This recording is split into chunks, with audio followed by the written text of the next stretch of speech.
What is going on, everybody? Welcome to Throwdown Your Questions, episode 99. I am a very sunburnt Tony Polanco, and tonight I'm joined by Emilio Lopez. Is the Grizzly Beeper Boeing? Chris Seeley. Yo, Chris, get in here, man. Take that mute off. All right, we're going to skip Chris. Oh, whoops. Carlos Romero. There you are, Chris. I did the intro and I wasn't even listening. Oh, yes. Hello, everyone. Hello. Carlos Romero. Hello, everyone. All right, Brett will be joining us in about half an hour. He's helping a buddy make a magic card deck. You know? Do they allow the Royal Assassin? Because I remember that was the most beefiest card ever at some point. I don't know, man. I haven't played Magic the Gathering in 20 years, man. I know. Here's the thing I know about of Magic the Gathering. I know that in later years they made certain cards. They banned certain cards Because they were too OP or something. Yeah, because they were just that crazy powerful.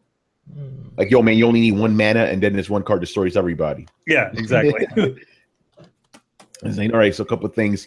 So apologies for the lateness of this show, obviously, because your boy Tony's on vacation, and I could have easily just had the fellas do it, but I want to be on the show. But because the thing is, we would have did it, but I think Monday's cool. Yeah, and the thing, because the reason I'm apologizing is because a lot of our fans, things they love about Throwdown is our consistency. When we wake up that Monday morning, there's Throwdown Your Questions. Wake up on Friday, there's the main show. But again, we did let you know anyways this was gonna happen, so it wasn't too crazy. Have you been getting? I mean, I don't remember seeing a lot of people going, "Hey, where's the show?" Have you? No, only one person, Corey. Even like Corey, man, you should be the first guy that knows this shit. Yeah, you just gotta keep an eye out, man. We say these things. Yeah. So I was actually very interesting story. So I was actually in Pennsylvania. First time I've ever been out there. This is the country. This is not the suburbs. It's not like this is like country. Yeah. Very interesting. You're probably very close to Amish territory there. Yeah, pretty insane. Like I was staying with a couple friends and stuff that ironically, my friend Rachel, her parents, they owned like all this huge fucking land. Like apparently the land they own is bigger than all Central Park. It's huge. They got cows and shit. We were eating nice meat out there. Yes, you can see I got burned out there because I was like, hey, it's the country. I don't need a hat. Yeah, it's in the country, Tony. You need a hat. I had my own little cottage and shit. I was staying there that night. It was pretty fun. But because of that, something happened that's going to force me to buy a PS4 Neo. If you guys remember, I said I'm not going to buy a PS4 Neo because I have a PlayStation. I don't need that shit. Guess I have to buy one. Okay, so I brought my PlayStation over there, right? Uh-oh. Yeah, you already know where this is going. So I brought my two my two wired controllers to play Street Fighter with my boy Mike, right? Mm-hmm. Man, and Mike has two kids, 4 years old. I think you know where the story's going. Uh-oh. One of the kids, he kind of has he's a special needs child, right? My man, he just ran through. We were like, yo, don't do it. He didn't listen. He ran right through that PlayStation. Boom, fell right on the floor.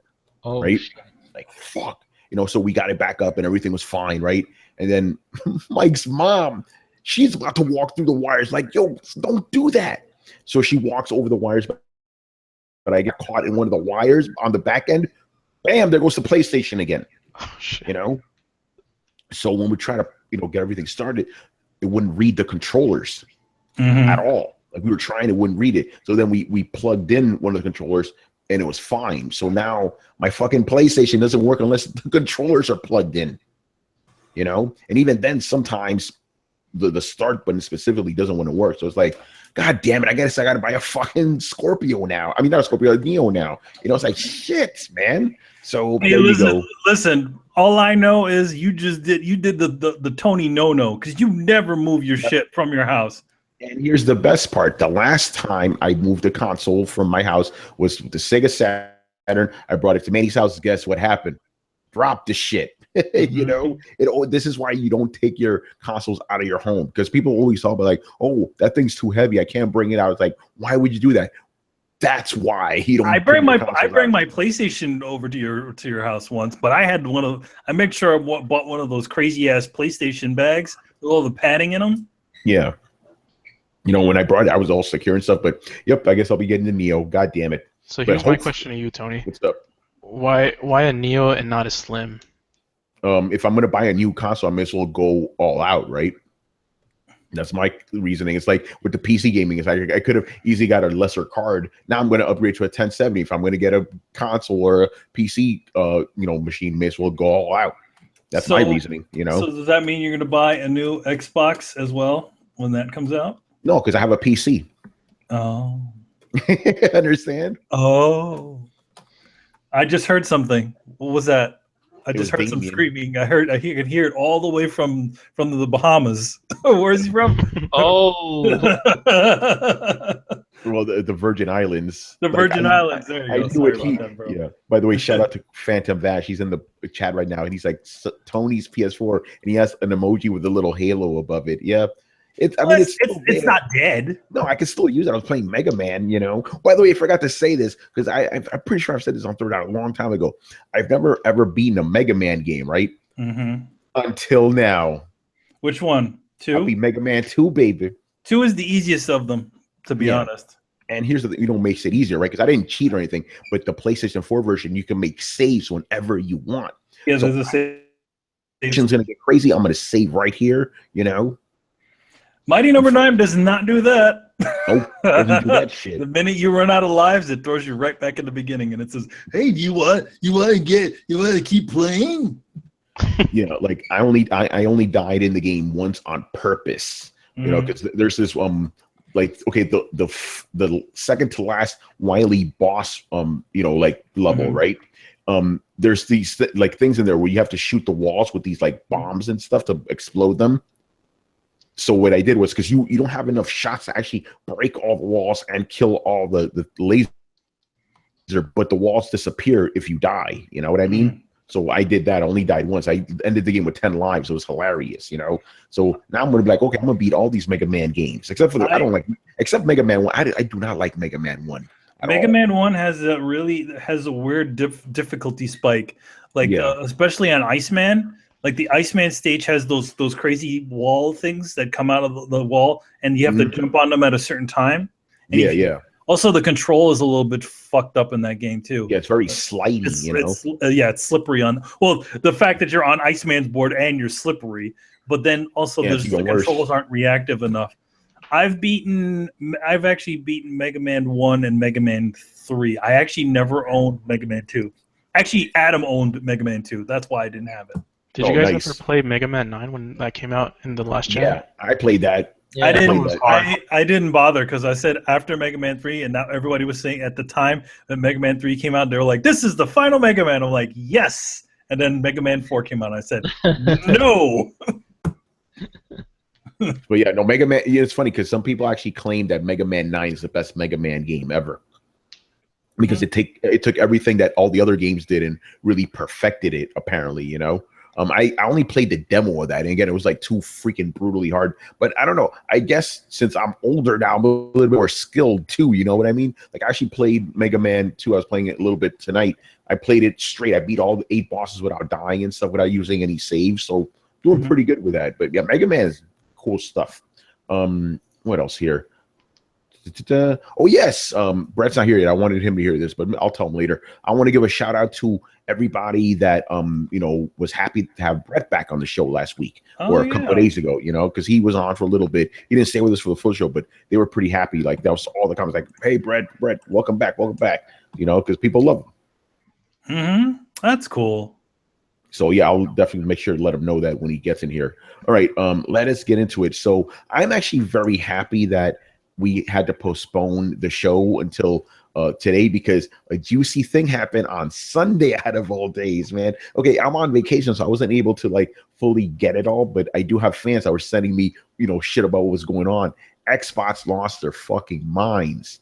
So what happened is Respawn, and I guess they announced this on a Sunday of all days. So Respawn announced that Titanfall 2 would not be available on EA Access, and you wouldn't get the discount if you're a member of EA Access. They lost their fucking minds, right? They were like, oh, they've betrayed us. They've sold us out to Sony. This is Sony's fault. It's funny. They didn't blame EA in all this. They just blamed Sony, right?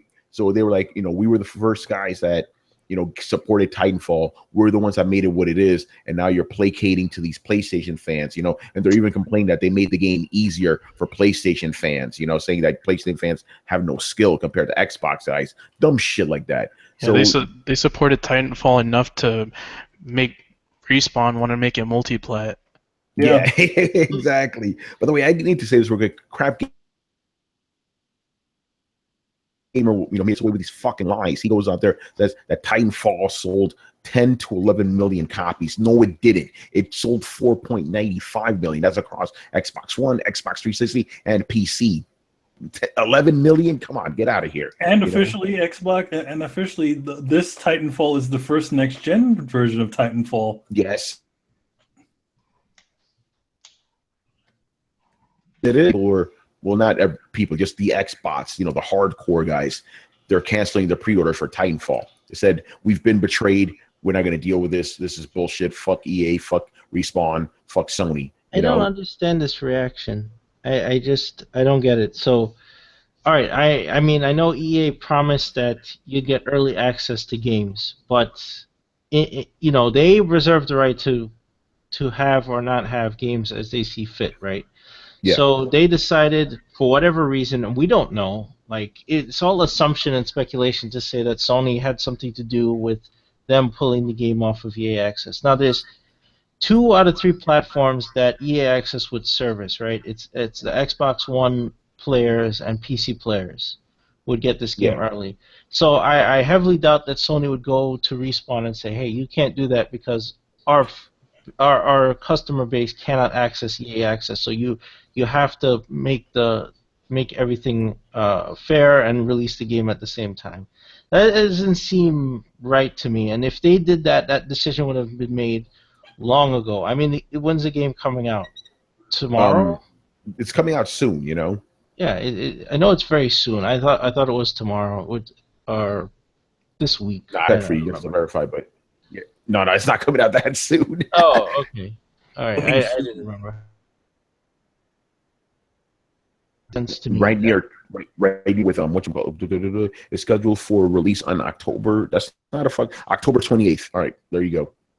Oh, okay. All right. So I was off. So we don't have any details. Nobody has said like the reason why it's not hitting EA Access, right? And that's on EA to decide or not decide. That's not up to Sony, and it's not up to a developer, right? They don't control what EA has on there or not. Like, EA would tell them, like, yes, we're putting this on Access, or no, we're not putting it on Access for whatever reason. So shouldn't the blame or the questions and concerns be on EA and not, like, why is it immediately Sony's fault that this is happening? I can answer that. I can answer that because all year, right, or ever since EA Access came to be, these guys have been touting the fact that EA Access is the greatest thing, since like God sliced bread, right? It's like the most fantastic thing ever. So they can't shit on EA because it's giving them EA Access. So who's the next villain?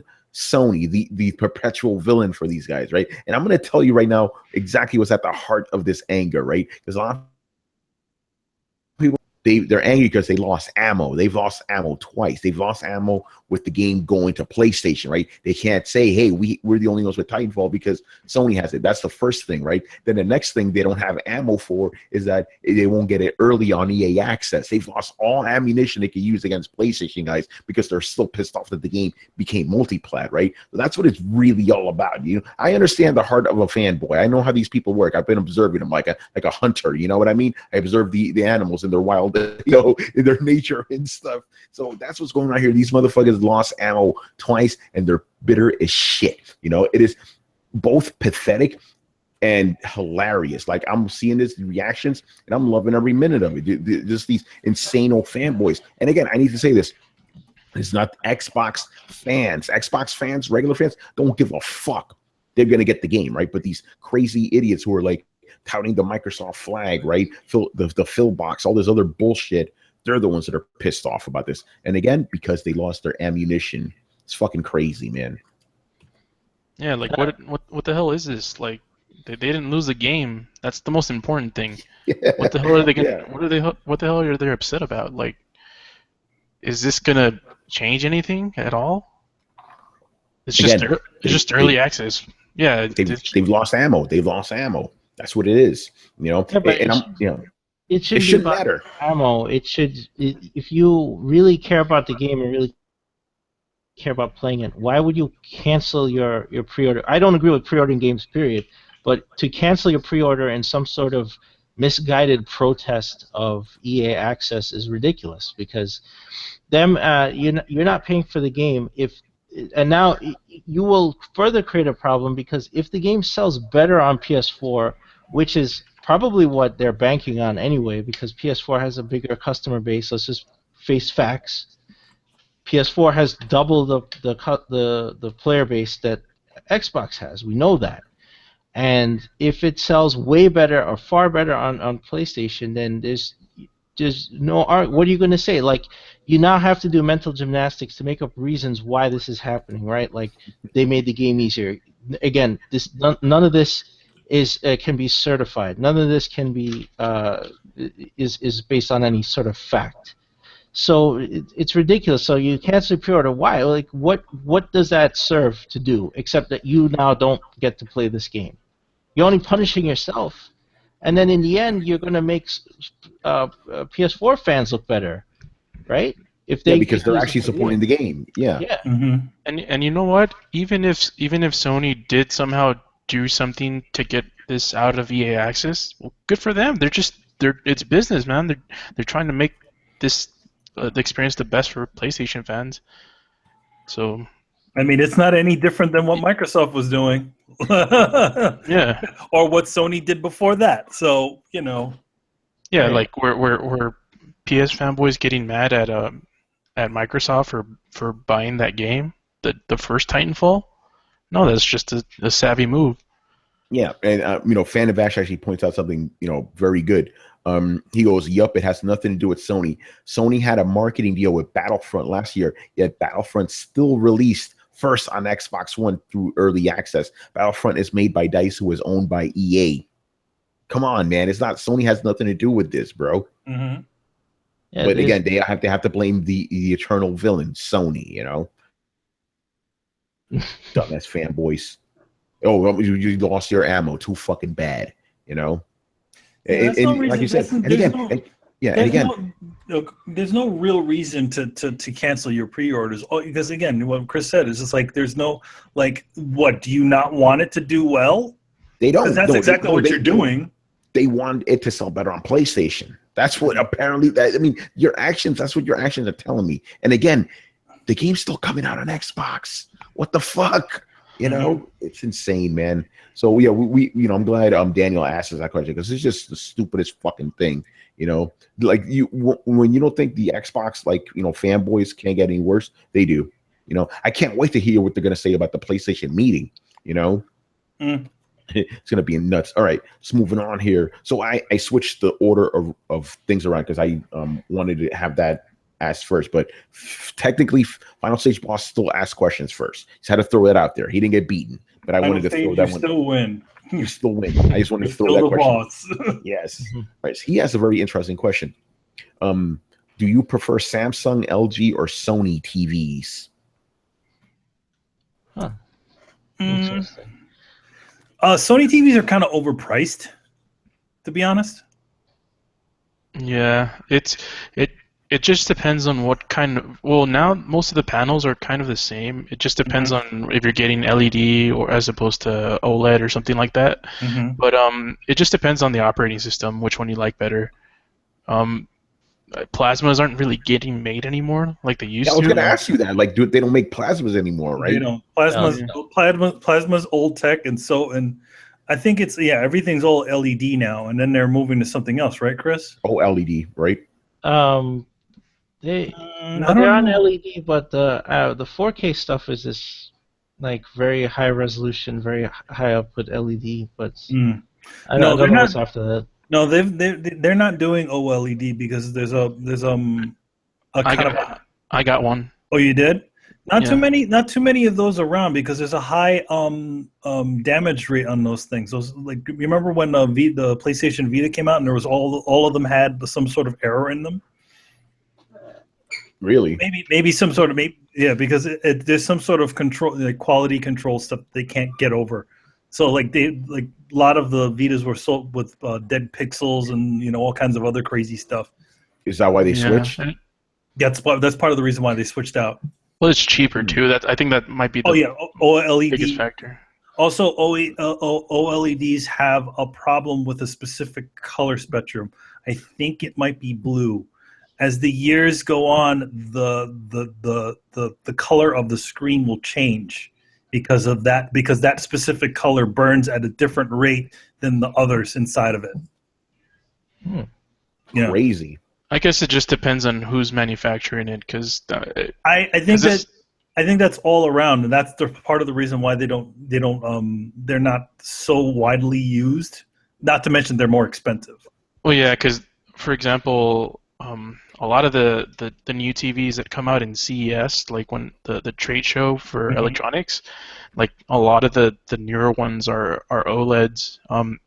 I guess for me, maybe I don't know if that what you're saying is still going on. I don't know. I don't know if it's but that was one of the future defects that happens with OLEDs is that they're still trying to test out the different. I don't know if it's dyes, but I know it's a specific color that burns out quicker than than others, and I think it's blue. Burns? Oh, I don't know.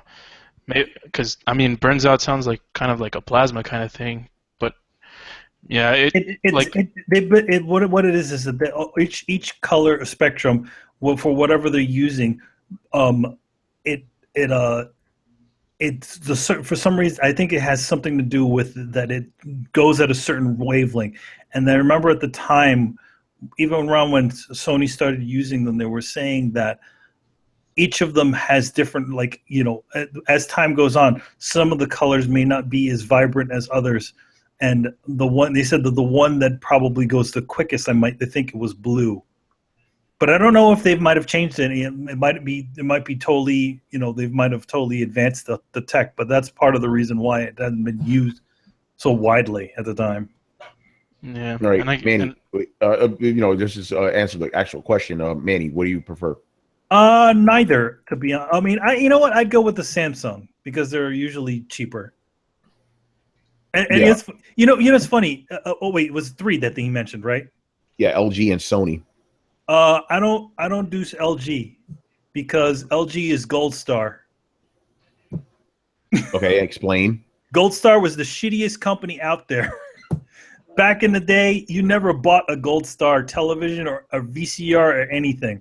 So the reason why they changed their name to, I think it's Lee's Gold Star or something like that, right, Chris? Lucky Gold Star. Lucky Gold Star. They switched it to LG so that because of that stigma is still there, and I still have that stigma for those guys. That's like owning a Kobe fucking TV. Damn. It's pretty funny you say that because LG is actually huge now. They're huge now. Yeah, they've pulled a Mad Cats, Really, Mad Cats still sucks. People like Mad Cats. Apparently, make good stuff. My answer is I go for Samsung, because I pretty much buy everything else Samsung, so I just stick with them. But I don't think it really matters in the end. No, it doesn't. I mean, and Carlos said it. It's like if you like the operation system. I mean, if you buy a Sony TV, you can literally play Sony PlayStation games on it now because every single one of them has PlayStation Now on it. Yeah, right. Some of them come with Roku, and some come with like different applications. For example, mine only comes with maybe like 5 applications. Well, I know like some other TVs have a bunch of applications you can install on your TV. The current TV the current TV I have is a Vizio, and Vizios, they do some pretty decent work, and it's not that expensive. I'm still kind of blown away by TVs that come with apps. My TV doesn't come with shit. It's a TV, Well, I mean, the thing is, you didn't go for you went for a good one, but you didn't care to get any of that stuff. How long ago did you buy your TV, by the way? 3 years ago when I bought the PlayStation. You know how I am when I get a new console, basically new console generation, new TV. So I bought mine 3 years ago when yeah, so you're about to get a new one right now when you get the Neo. It's not a new generation, so that don't count. When a PlayStation 5 comes out, I'll get a new TV. You know, if a PlayStation 5 ever comes out. Yeah, right. But yeah, I got it 3 years ago. I was like, okay, get a new PlayStation 4, time to get a new TV. So because I bought a 720p television last generation on purpose, because since no games were 1080p, I'm like, I don't need a 1080p television, you know. So now the games were 1080p, I'm like, okay, let me get a 1080p television. But you know, bare bones 1080p and that's it. I don't like motion flow or any of that nonsense, you know. And now they got TVs with apps. My TVs apps, that's crazy to me. But yeah, you can literally. That's how I've been watching. We've been watching Netflix. Yo, man, you blowing my mind right now. Yeah, like I have a Netflix app on my TV. I think it can run Amazon Video. Pretty much all the shit that's on the PlayStation. It's all. Yo, man, you got PlayStation Now on that bitch? No, because it's not a Sony one. Oh, okay. So only Sony ones have it. Only right? Sony TVs, and then I think there's another brand of TV that has it. I don't know which one it is, because I know that Sony's kind of cutting down on their TV department. Interesting. All right, Chris, answer. Samsung is my preferred one. Mm-hmm. They make good quality TVs, and they're pretty reasonably priced. But I mean, they're not as cheap as like Vizio or LG. Mm-hmm. But for the quality, it's good. And I think Sony's TVs are way overpriced. Yeah, they're totally overpriced. I would pick one up if it wasn't so crazy. Yeah. Yeah. All right. And Carlos, you answer, right?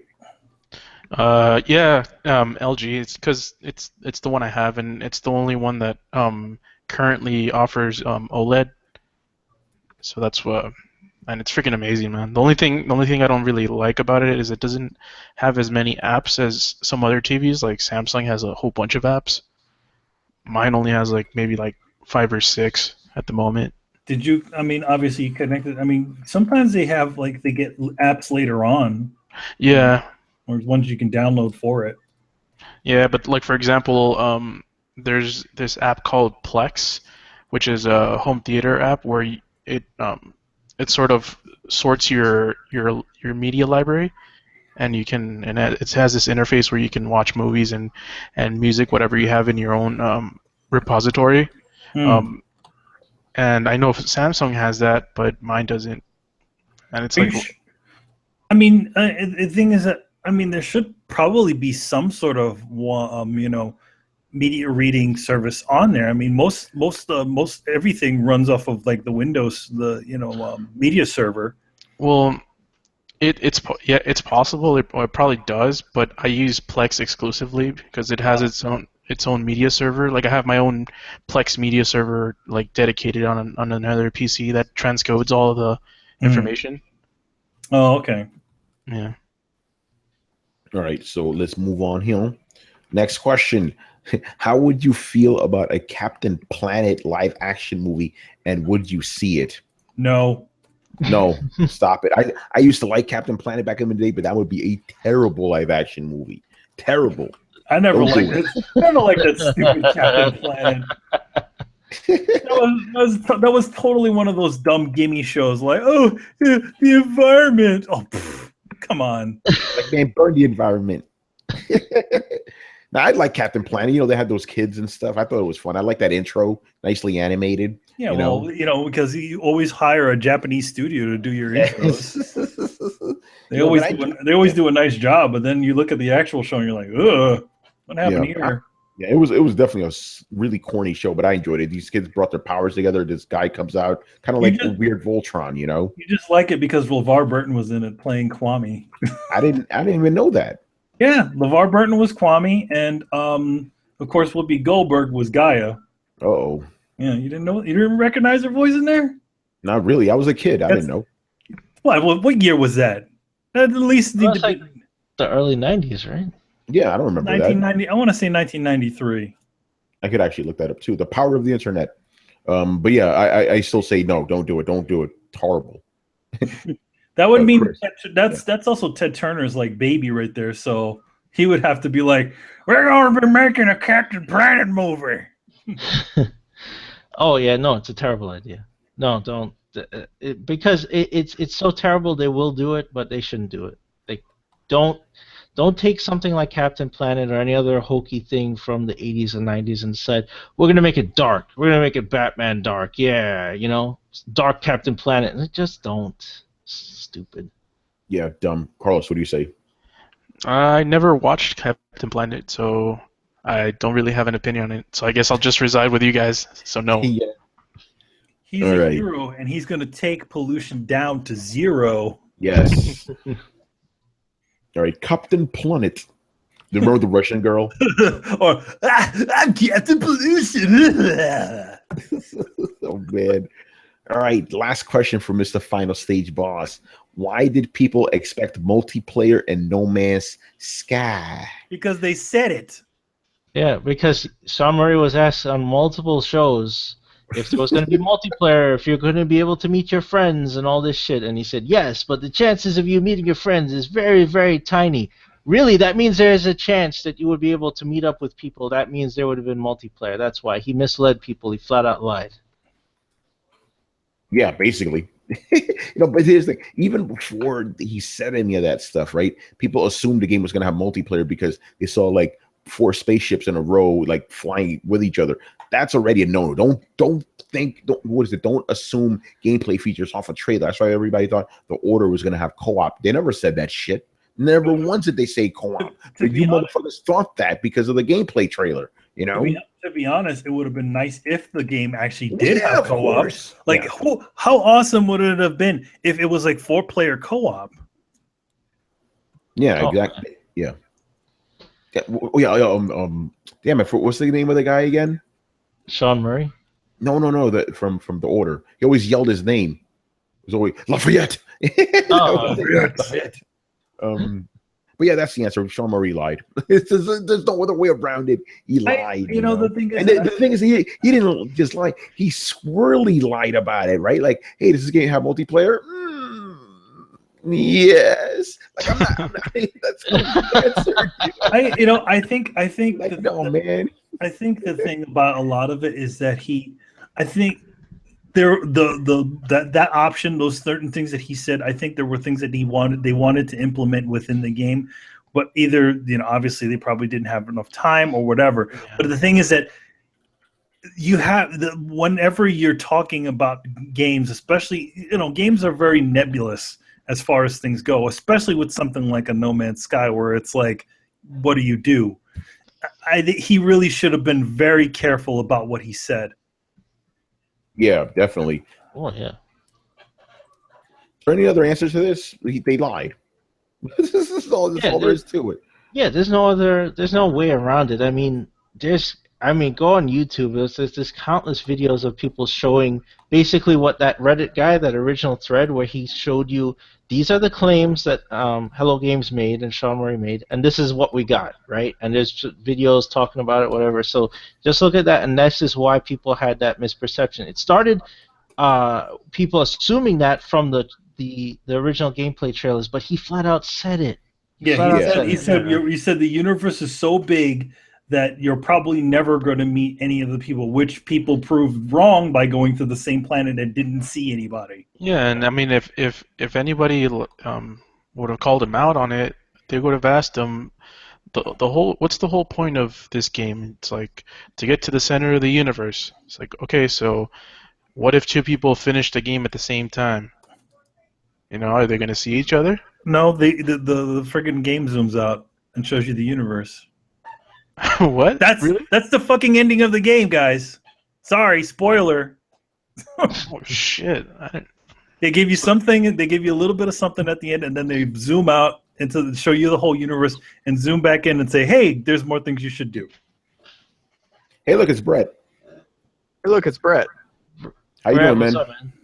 No, another day in paradise. Yeah, I got to ask you a couple of questions myself, actually, Brett. Okay. Actually, I'm going to ask him now. Magic the Gathering, eh? Yeah. Anything new about it? Because the last time I played Magic the Gathering was 20 years ago.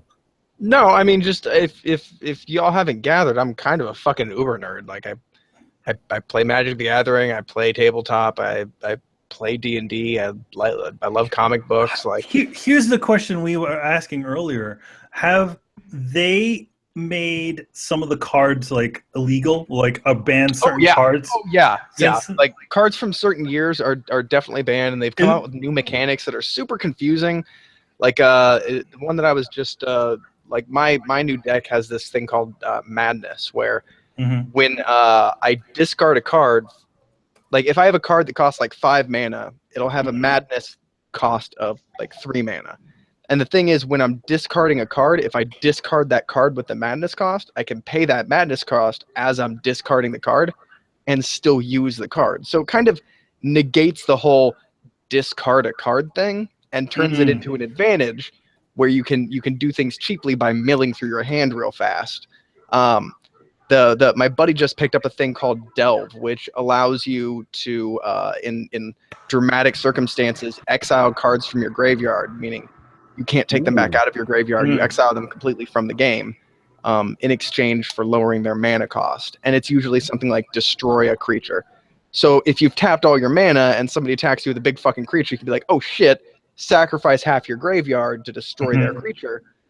But I think it was a black card, and black cards are real dependent on pulling creatures out of their graveyard. So it's a heavy cost. So there's new mechanics that negate old mechanics. And yeah, I've been told absolutely that there are cards that don't mix, and there are tournament rules. But most tournaments that I see played these days, you go in, you pay $20, they hand you a blind package, you build a deck out of that, and then you play. You don't bring your own deck for like 90% of them. Oh, damn it. Oh, there it is. Hey, Manny, quick correction. Manny, some Samsung TVs do have PS Now. Oh, yeah. See that? No, I said it was something. It was Sony TVs, and it was another brand. But thanks for telling me that one. Yeah, I knew it was another one that had it as well. Yeah. All right. So there you go. All right. Sorry. I had to close the door because my girlfriend's watching The Wicker Man, and it's at the part where he's like, "Not the bees! Ah! They're in my eyes! They're in my eyes!" So is Royal Assassin still allowed in Magic the Gathering? Because I remember that card used to be pretty beefy, Brett. Which card? The Royal Assassin. Man, I don't know. Like I've played it off and on. Like I haven't been. I dabble in many of the nerd arts, but I've never gone like full hardcore, like drilled down into any of them. Like yeah, I play D&D. I don't have a D&D group that puts on wizards hats and has met every Wednesday for the last 10 years.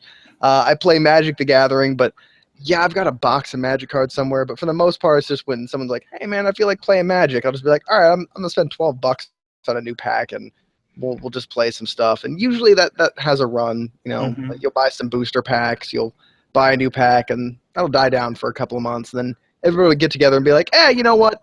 It's kind of like a potluck. You pay $10, you get a new package, you throw some old cards in the new package, and y'all play." So it's definitely a pay.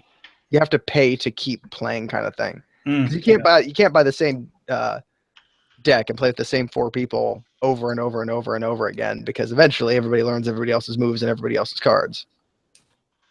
So yeah, basically, man, I'm just remembering when I played Magic really hardcore for like a summer, right? But then that's what happened. I had the same shitty deck for the entire summer. My friend I was playing with, Chris, he would always get better and better shit and fuck me up. I'm like, okay, I'm done with this. That's what happened. I warned you guys at the time because I played it like maybe a year or two before with Adam, and I'm like, dude, this game is just like whatever.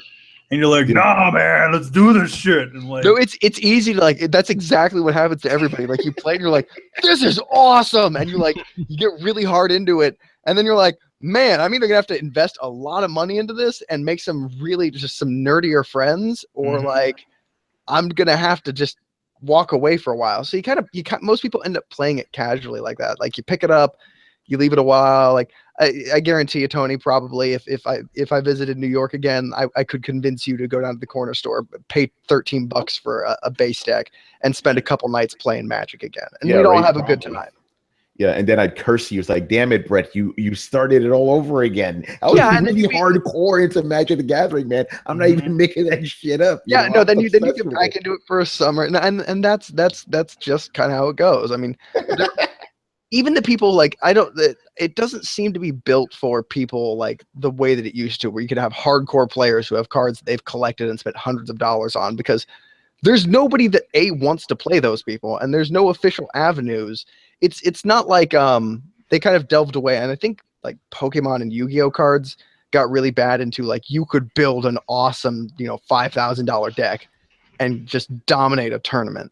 And I think that happened so badly with Magic that they kind of relegated it to those kind of tournaments didn't happen much. Yeah. And then like the last few cons I've been to, I haven't seen those kinds of tournaments at all. It was all blind box tournaments.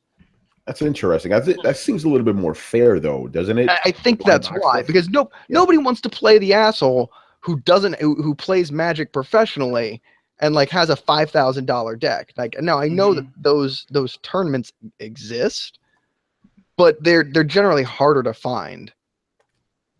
Yeah, for sure. Like, and they're going to be more in like they may be broadcast on internet streams or something like that. Like, there's some way to pay for that. That's more of like watching Major League Gaming or watching a hardcore Magic tournament, because that's when you want to see like the big cards and the crazy players. But for the most part, like 95% of actual people, any tournament that you're ever going to see is going to be like a blind box tournament. So it's I was gonna say Tygo pulls out the Royal Assassin. Oh my god! Yeah, exactly. No, and those are fun to watch if you know like what you're doing, but that's it. Like, okay, so think of Magic as like a big nerdy woods, right? Like most people kind of walk into the woods and it gets deep and dark and they're like, man, these woods are awesome. But eventually I'm gonna need to come out for some kind of supplies or something like that. Like there's no food, there's no water in there. Some people delve way deep into the woods. And eventually they get to a clearing in the middle of the woods where they know so much about Magic and they're playing it so much that they've disconnected from most of their social group, who will now no longer play Magic the Gathering with them. Even their Magic the Gathering friends won't play Magic the Gathering with them. A lot of people at the hobby shop won't play Magic the Gathering with them anymore. And they're now watching podcasts to like get their fix. And we've all been that deep in a hobby. Don't get me wrong. There's nothing wrong with it. But like Magic it's almost built to be unsustainable, which is a shame. But that's the nature of it. And the kind of cool thing is, if you really, and Tony, this may be the thing you don't want to hear, if you really like the ideas behind Magic, you can always get Hearthstone, which encourages you to play by rewarding you with gold, which then allows you to buy more decks to build and expand your decks. So the more you play, the more you get new and free cards. It also allows you, if you get a bunch of craft cards, to disenchant them into like magic dust and use that magic dust to build any card available. Now, some are like thousands of dust, and you only get like 50 dust per card you destroy. But after a while, if you keep playing, your deck is going to continually get better and better and better. It's going to continually evolve, and it's always going to get different. And you're always going to have new challenges. And there's an autoplay button that just pits you up against a random stranger and lets you just either beat the shit out of them or get whomped by them. There are like little campaigns that allow you to play a series of progressively harder AIs. And you can do all of this without paying a dime because the game is free. That's fantastic. By the way, Hearthstone, because I do a weekly top 10 more stream games, that's always in the top 4 every time. I've been doing this column for 8 months now. It's always in the top 4. It's insane, It's really well made, and it is satisfying. And if you like Magic or Yu-Gi-Oh or any of those card games, I highly recommend checking it out because it is slick the way that it's put together. By the way, this is why I love Throwdown. We could just segue to fucking get Magic the Gathering just cuz, you do that. Oh, by the way, Brett, you weren't here for this. Quick thing. A lot of people were very happy to see you on last week, man. That's all the comments like, Brett's back, yay! Oh, it's good to be back. It's nice to feel love. I appreciate all the support I've been getting from all of you. I've had some truly horrible internet experiences in the last week, so it's really good to find a corner of the internet where I'm loved. Wait, you've been having horrible internet experiences. Do I have to fuck up somebody, man? What's going on? Dude, I had some fucking social justice warrior anti-Gamergate go off on something about how It was nice to see that the cancer had finally physically manifested itself and was starting to take down the gamer gators. You know what? I didn't say anything, Brett. I saw the same fucking I saw shit. that too. Yeah. Dude, like, yeah. And like, they're finally picking you guys off. I'm like, you motherfuckers, really? Dude, and I responded. I responded with, like, my wife is, that I love my wife, and that she was a kind and generous and caring person who loved and spread her light everywhere. And that to portray her as this monster is just, it's not really fair, especially now at the time of her death. And the response I got was, correction, loved. And I said, wow. I said, that's really a low fucking blow. I hope you're proud of yourself, just, throwing stones at a grieving husband. To which I got the response of, like, I am, #ethics. And at that point, I'm just like, you know what? I'm fucking done. I'm just blocking that shit. And I gotta say, for the record, if anything has hardened my heart or turned me a little bit more evil or brought me more onto the fuck you anti-gamer gators bandwagon, like, this would be it. You are indeed a group of terrible fucking people. Just awful human beings that I so hope something indiscriminately awful happens to. Like, it's, that's fair to say. I'm not even gonna bother to threaten you with anything, because you know what? Nothing you could fucking go through would be just a fraction of the shit that I'm going through right now. But I just hope that you experience some sort of misery for the misery that you put out into the world, man. Just balance is all I'm asking for. I'm with you on that one, bro. Fuck that shit. I think it's obvious. Obviously these people out there. It's very easy to go and start being critical and start being hateful to somebody you don't actually see in fucking person. The minute you meet that son of a bitch out in the street, he won't say fucking shit to you. Oh God, I wish. That's just the way it is. Brett's like, I wish a motherfucker would. Oh, dude, somebody said that to me. I was like, I wish that motherfucker would come to me on the street. I wish I could fucking say, I don't care how big they are. I don't care what the fuck they look like. Somebody's eating teeth. Yeah, man, that's some bullshit, man. Yeah. I saw that same thing. What the fuck is wrong with you guys? What I saw? What happened was when I posted the picture of I did for the STFU and play of Rachel, and I said said something about her, and the thing is that I saw this weird comment says commenting about somebody else, like how people are fucked up, and I'm like, wait, is this me? And then I was like, no. Then I dug deeper, and I'm like, oh, come on, seriously. Ugh. Anyway. Some bullshit. But Brett, yeah, exactly. Everybody's not like that. You've been getting a lot of love too, Yeah, man. I appreciate that. Right back at you guys. Awesomeness. All right, let's continue with the show. So this one is from Big Daddy X, who's with us in the comments section. This is a good question because it kind of leads into another question that's similar. So, what can Bungie do to Destiny to get you interested in Destiny 2? Nothing. I don't care about Destiny. I'm done. Yeah, I agree. And you know what? I caught on to Destiny's rope-a-dope with that fucking demo. I can tell you that. I played that thing I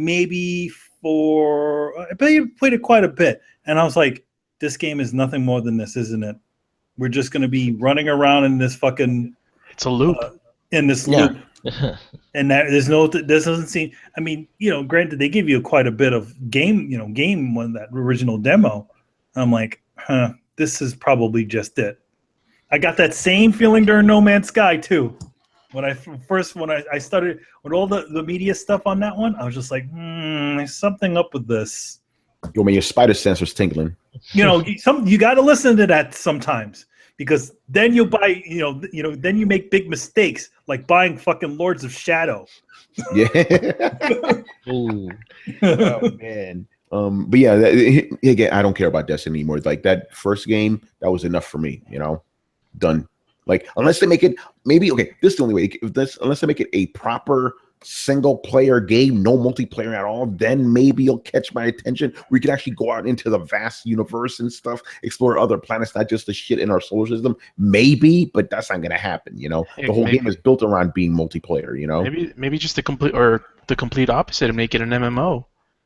Oh, you mean an actual MMO? An actual MMO, yeah. Because the way, I don't know if it wasn't advertised like this, but really the way the game is set up, it's like I kind of wanted a first person World of Warcraft game, where it has this expansive world and a whole bunch of quests and raids, and then this one, man, like it's so repetitive, and the worlds are so bland. They're the same throughout the whole, like all the planets. They all kind of look the same. And the only good thing about the game was the mechanics, like the actual mechanics were great. Yeah. Well, okay, the actual mechanics were pretty good, but it was mostly because it was parsed down. Like it was a non-connecting, small instanced world where half the time you couldn't see other people unless they were on your friends list. Like, yeah, Tony could run up and just join into my game, which was cool, but I just generally didn't see a whole lot of people out and about. There was no open world PvP. That was a problem of mine. And what the fuck is the problem with a third-person mode? Why does everybody hate third-person mode? Yeah, the only time it ever goes third-person mode is whenever you're getting on that. Yeah, where you're you're waiting on the stupid. Oh, that's right. Yeah. At the base, right? The base has the third-person mode, and then when you get onto the car or you get on the motorcycle, you get it. It goes to the third-person mode. Yeah. So I don't know, Chris, Destiny. See, this is an interesting question because they said again, I wasn't interested in Destiny in the first place. I didn't get the first one. So fired. Yeah, there's nothing they could do, man. It's MMO light. I'm not interested in it. Go ahead. Go, Carl. And what Tony said about making it a single player game. Hell no, Tony. That story was trash, man. I don't know why you want that shit. No, there's something good under there. They just didn't expand it because every time they're about to explain the story, it's like, but I can't talk about it right now. There's too much shit to do. No, there isn't anything to do. Tell me the fucking story. You know why they did that though, right? Because they freaking cussed out the story. There was a story that they got rid of. Yeah, I want to see the story they talked about. Carlos, you were saying that you wanted it to be an MMO, but remember all that original debunking that they did when it initially came out? They go like, no, it's not an MMO. It's not an MMO. Yeah. It's like why not let it be it? Yeah, it's kind of like, it's not like No Man's Sky because they never advertised it as an MMO, but they never said it wasn't. So people had all these expectations of the game before it came out, and then when it actually came out, it was just like Chris said, it's like a light MMO or an MMO light, and yeah, it wasn't really anything. It wasn't really anything creative. It wasn't anything special. There's nothing that made that game special. No, I mean the only thing I'm trying to think of what you would qualify the difference between that and like a regular like Halo game, and the only difference is like your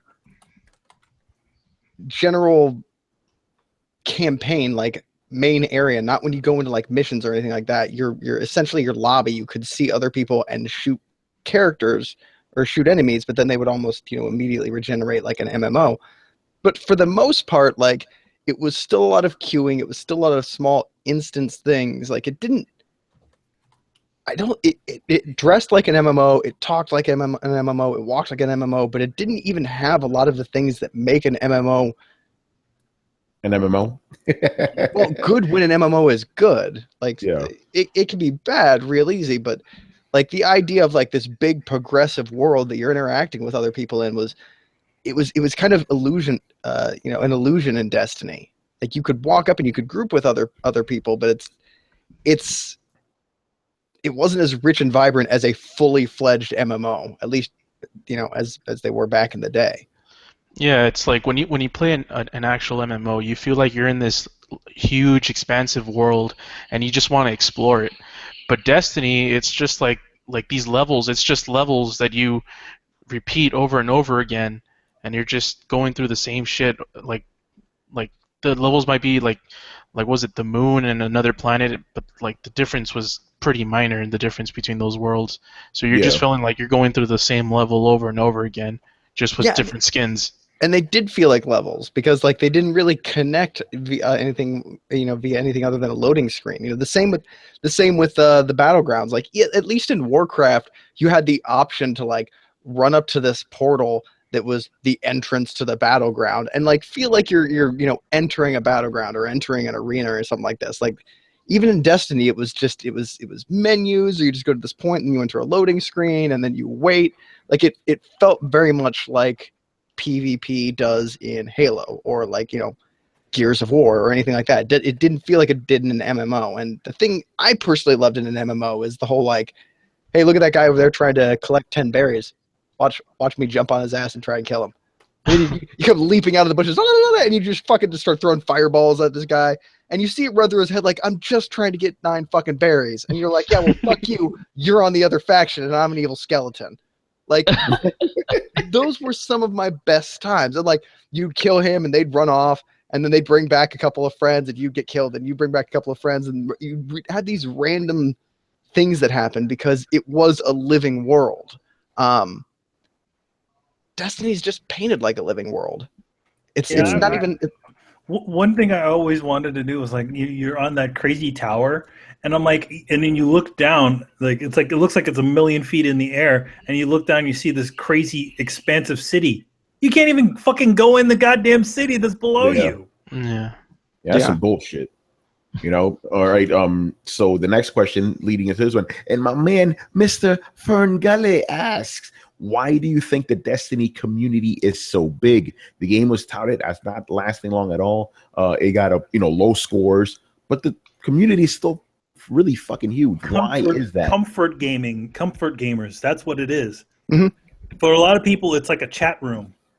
It's just something you do with your hands. That's what it is. Yeah, we've all talked about it. I think I call it your default game. Mm-hmm. Yeah, default game. That's the default game. And I'm going to tie it into the last episode of Throwdown, our main topic. This generation's been really fucking lacking. So you have nothing else to play but Destiny, These other guys don't want to play anything else, A lot of people, Manny brings up a good point. Like, people play Destiny or people play Warcraft a lot of times. Like, I used to see people log into Warcraft and just hang out in the city. Like, I used to actually be one of them. Like, I'd pop on some Netflix, I'd do some like crafting, you hang out in the city, you talk to some guildmates. Everyone, like 45 minutes later, you're like, you come down with some jelly toast, and they're like, hey man, we're gonna go do a mission or blah blah blah. You want? And you're like, yeah, sure. You shove down your toast and you go play a game. It was kind of a lobby to wait in, and it was a social way to reach out to people. But the other thing about that, like, and I hate to sound like an old fogey, that was like 10 years ago, and the world has changed since then. Like, the internet has become this fractured, weird, hostile place. Like, I remember when you would hang out on a forum board or hang out in a video game and just chat with your buddies. And I'm not sure if there's just too many places to go or too many differing opinions or something like that. But even in things like Warcraft, like they add flying mounts and they add separate channels and everybody goes to TeamSpeak. Like nobody speaks in the community or global chat. And while going off of this Warcraft thing, if you've ever been subjected to Baron's chat, I don't blame you, but at the same time, you're now no longer connecting with people. You're no longer talking with strangers, and that just makes them really annoying, incompetent, silent AI people, which is probably why people like Manny view multiplayer the way that they do. Because when you strip out the actual good parts of the social interaction, yeah, it's just crap. It's just, why are you doing this? An AI bot might be better.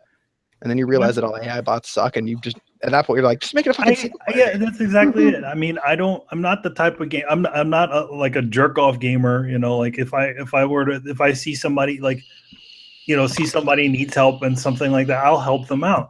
But I mean, I don't want to be playing my game and and then all of a sudden somebody shoots me in the head for no reason. Was I doing anything? No, I was just picking berries, and you're a fucking evil skeleton. Well, in that instance, the thing that adds the drama to it is when somebody's like, and this is why I love playing on PvP servers, because normally they're like, hey, go out in that field, pick 10 berries, and you're like, that seems stupid. And they're like, oh, but there's elk out there, and they don't like it if you get too close to them. And you're like, yeah, again, that seems stupid. All-powerful wizard, warlock, master of undeath. I don't really care about that. But when you play on an open world PvP server, it's, go pick out some berries.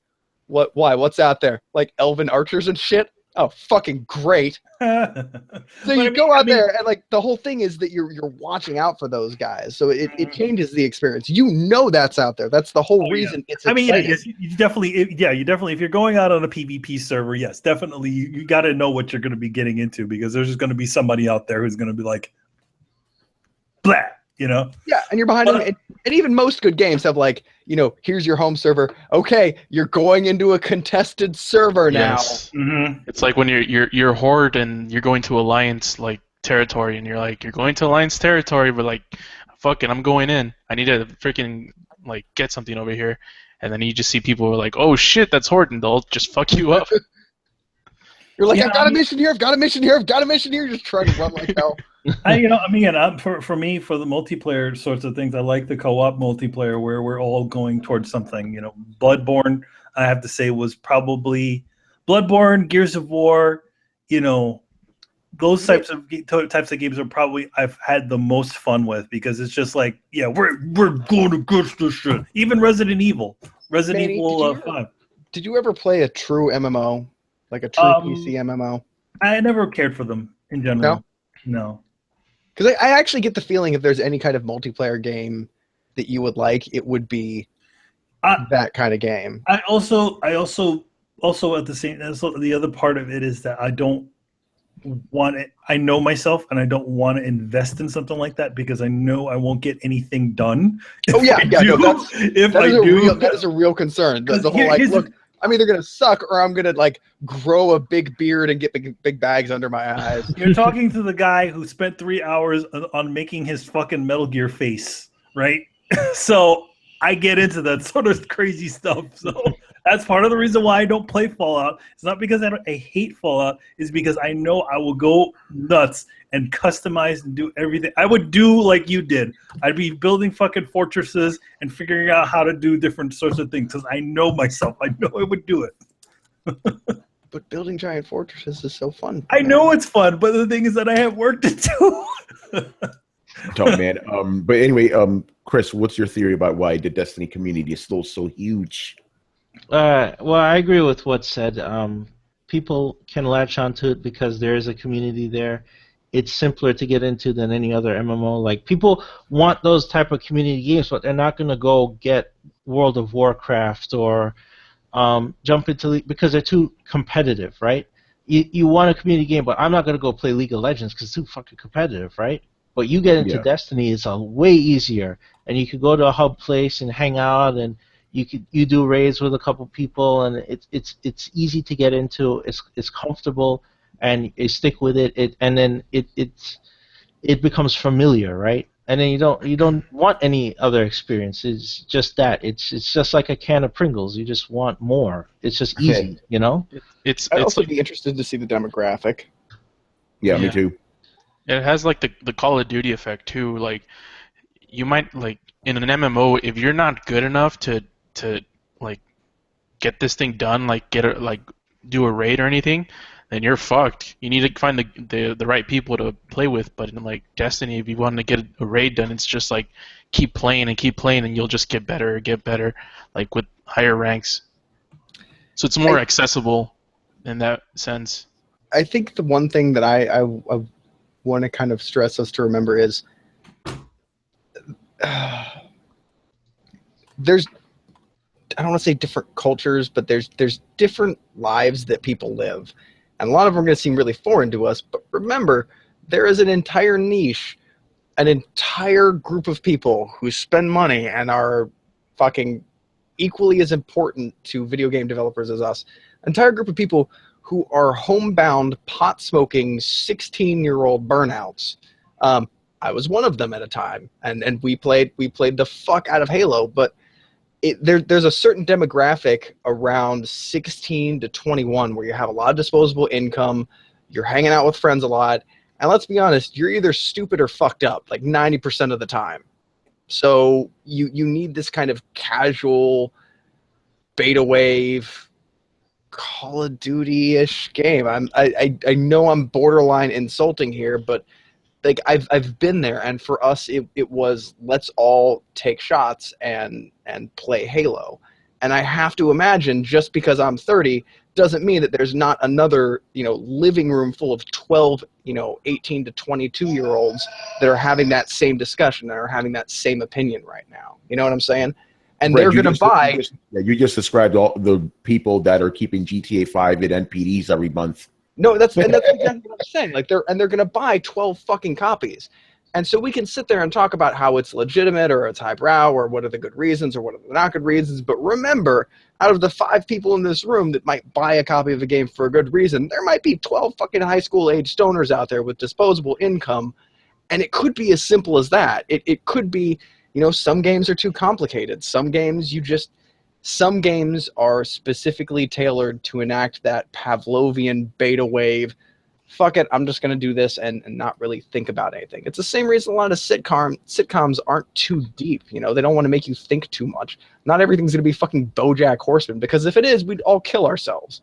So, I think that there's a market for these kinds of games. And so just because you don't understand it because it's not your thing, maybe count yourself blessed that it's not your thing. But, and I'm not saying it's just for stupid people. I'm saying there's people who are overworked. At the end of the day, they're like, I don't want a smart game. I don't want a Dark Souls that I have to think about. Oh yeah, definitely. Some people just want to come home and they want to shoot some shit. That's just the way it is. Mm-hmm. I have a friend. All he does is just he goes home. He goes plays a World of Tanks, blows up a bunch of tanks, for maybe 2-3 hours, and then goes to bed.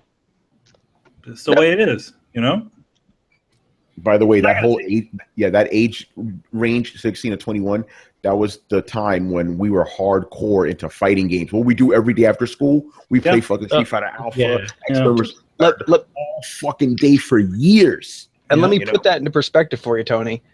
How much fucking money did you spend in that age bracket? Well, we had the home versions eventually. Yeah, we had the home versions, yeah. Well, but still, you bought all the iterations of the games, didn't you?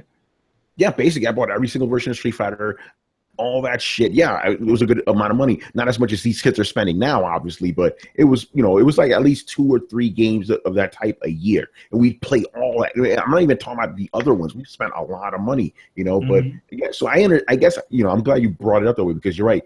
That's the same thing. You have this game that you don't have to think too much about. You play with your buddies. You have fun. With us, it was a little different because we were all in the same room together playing it, but it's the same basic idea, know. Mm-hmm. So especially even then, if you're 16 or fuck it, if you're 14, you're maybe even if you're 16, 17, 18, if you're still in high school, maybe you're not allowed to go out on weeknights. Who the fuck knows what your home situation is? Not everybody is allowed to go out and be a fucking street urchin by the time they're 15. So there's also the fact that some people can't get out. Some people Tony, I can't just come over and hang out with. I can't come over and hang out with any of you guys. So no. There's also that option of the world has changed a little bit to where you do hang out online, where the guys who sit around and be like, yeah, man, I used to do that in a room with people, are the same guys that are like, hey, I remember what a LAN party is, and that means we're old, Tony.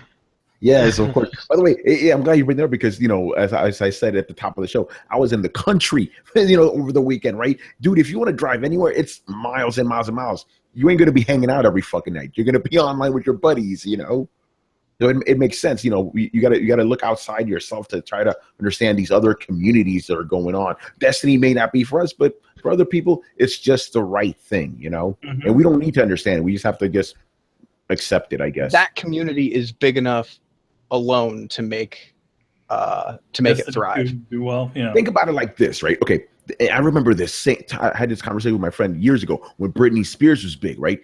She was selling millions and millions of albums, right? I didn't know a single person that bought her albums, not a single one, because that's not the kind of person I hung out with, right? All the little kids.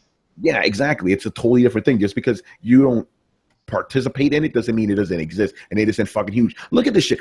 Again, going back to what I was saying, I do weekly streaming things, right? And every time I write this article, I always say to myself, where are these people? I don't know anybody that streams games and stuff, but they're out there, millions of them, It's very interesting.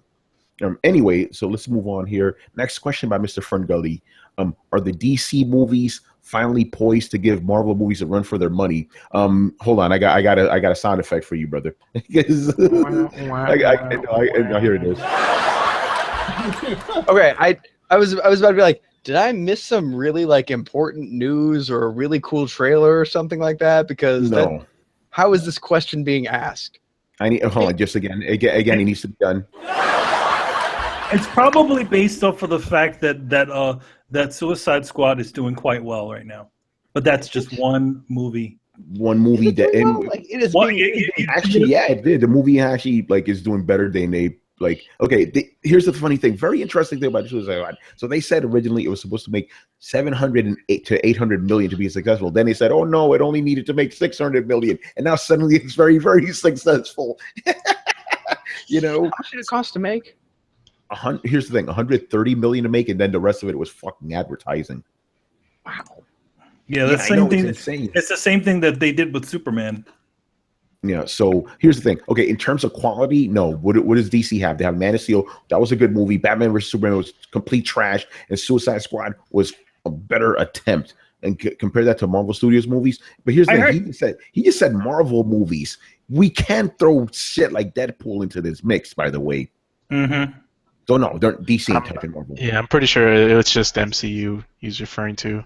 Yeah, so if we're talking about MCU, yeah, either way, nothing. No, they're not happening. They're not finally poised. Give me give me 4 solid movies in a row. Then I'll come back to you on this. Here's the thing. It's like you know, it's like saying the whole Marvel, you know, the Marvel movies are going to be doing amazingly after just one Iron Man film. Yeah, exactly. You know what I mean? It's like, and it's a damn good Iron Man film. Suicide Squad is on the level of a friggin' Thor film. You know, it's a decent film for, you know, or at least people think it's decent, but it's not great. Yeah, so no, it's not happening. I don't know where you would ask that question. I think again, I think that it's because the film is actually doing pretty decent. Oh yeah, it is.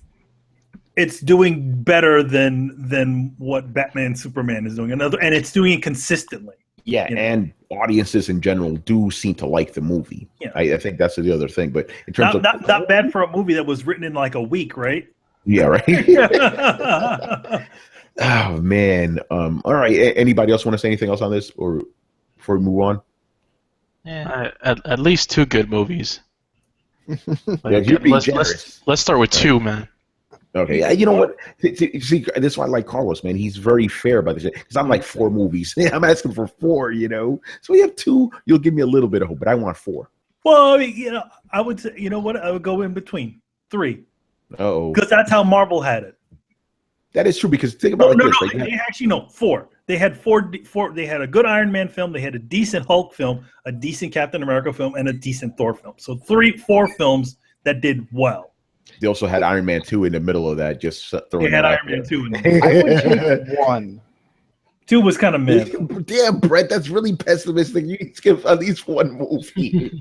Dude, okay, no, I'm sorry. Like, if you really hit the nail on the head one time, just once, then maybe you'd be able to be like, oh, look at, okay, see, this really worked. Like, Guardians of the Galaxy kind of set a tone for a lot of the Marvel movies, I feel. Like, they did a lot right with that movie in the sense that they didn't have a lot of pressure, so they got to play around. They got to play with some ideas and some kind of dialogue and interplay that works.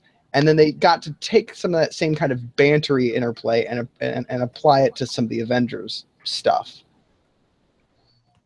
Well, I mean, the first Avengers movie was pretty bantery because of Joss Whedon, you know. But I see what you're getting at. Yeah, but it was Joss Whedon-y banter. It wasn't good banter like it is now. Yes. Like I'm not saying it was bad, but like it's definitely grown into itself, and it has more of a warmth. Like, yeah, Joss Whedon is amusing. Y'all make it like it sound like I'm about to like go off on. Like I love Joss Whedon's writing. He did Firefly, but so did a lot of other really important people, and a lot of their talent was the bigger portion of that. But aside from that, shade. I'm always just gonna be throwing shade, I guess. I liked the first Avengers movies, but I feel like they changed after Guardians of the Galaxy. Am I the only one who feels that way?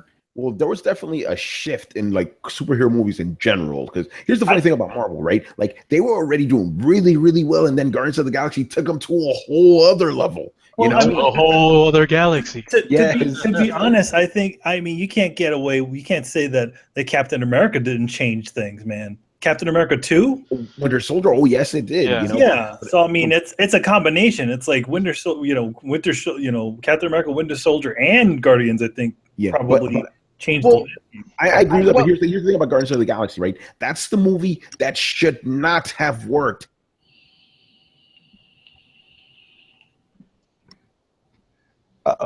This is not. Did I freeze? Yeah, Tony, yeah, you froze.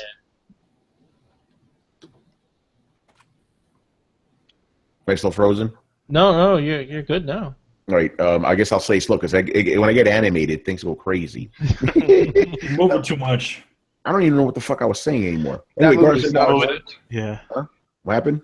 You said that movie should not have worked.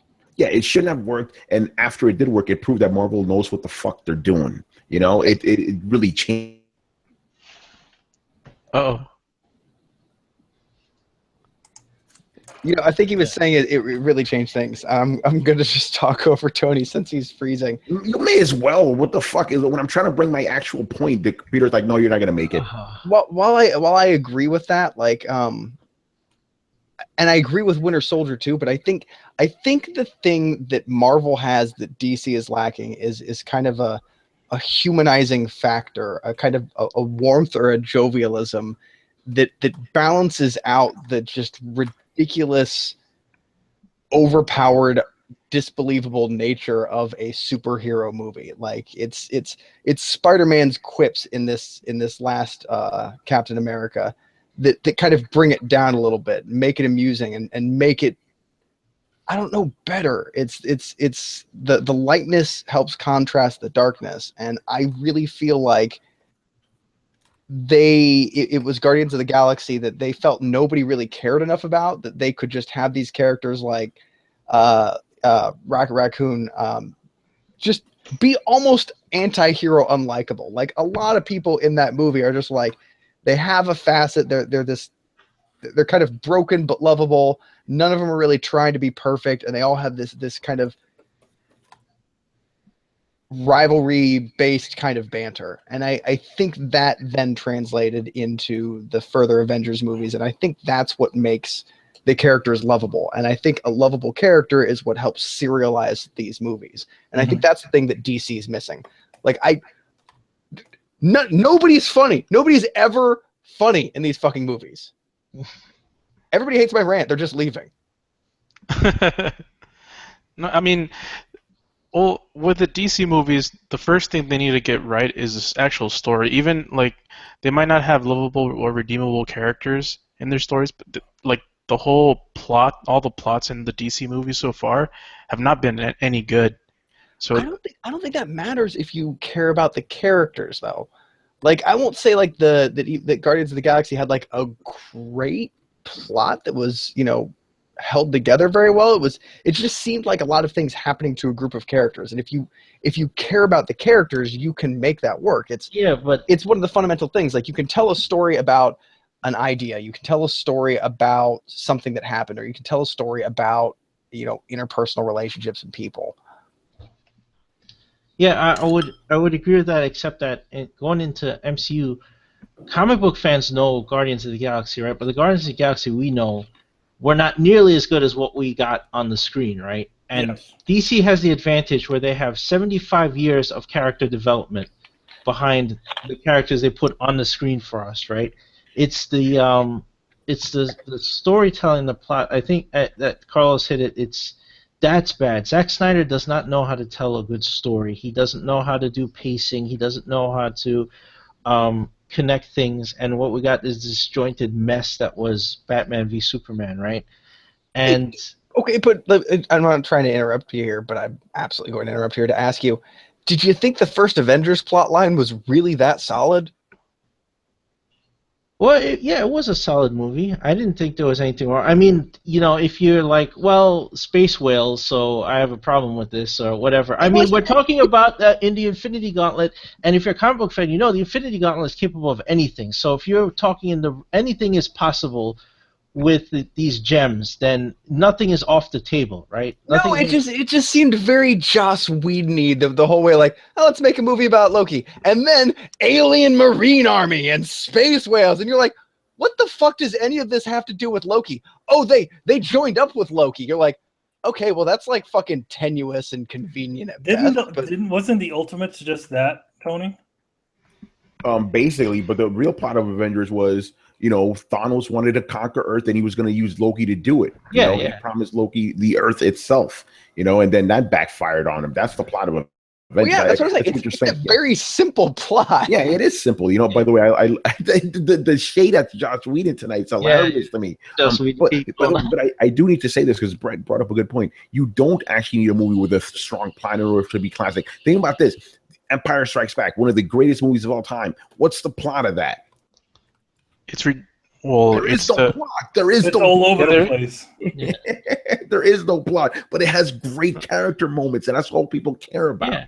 Yeah. There is a plot. What's the plot? Please tell me the plot. The plot is for Luke to learn the ways of the Force. Oh, that's what about Is it? That's not the plot. That's not the main plot of the movie, though. Yes, it is. The whole thing starts. That is one portion. That is. But you could say that about all of them. Yeah, you could say that about all of the. The first one you didn't even know. Yeah, I thought the plot of the Empire Strikes Back was Han Solo trying to, get away from that giant worm, and Lando Calrissian, and him putting carbon out. I thought that was the story of the movie. No, the whole story of the movie was deepening character development for the end of the trilogy. Yeah, exactly. Basically, the plot. If you want a plot, it's like rebels run away from Empire. That's the plot of the movie. That's the whole plot of the movie. But the whole overlay of the whole part is Luke trying to learn the ways of the Force. I mean, it starts with him going to get the training with Yoda, and then he gets the news about the other guy's almost getting captured, and he goes to the Cloud City. Aren't you just talking about a second act, though? Yes. Like first act, hero meets immovable force. Second half, hero masters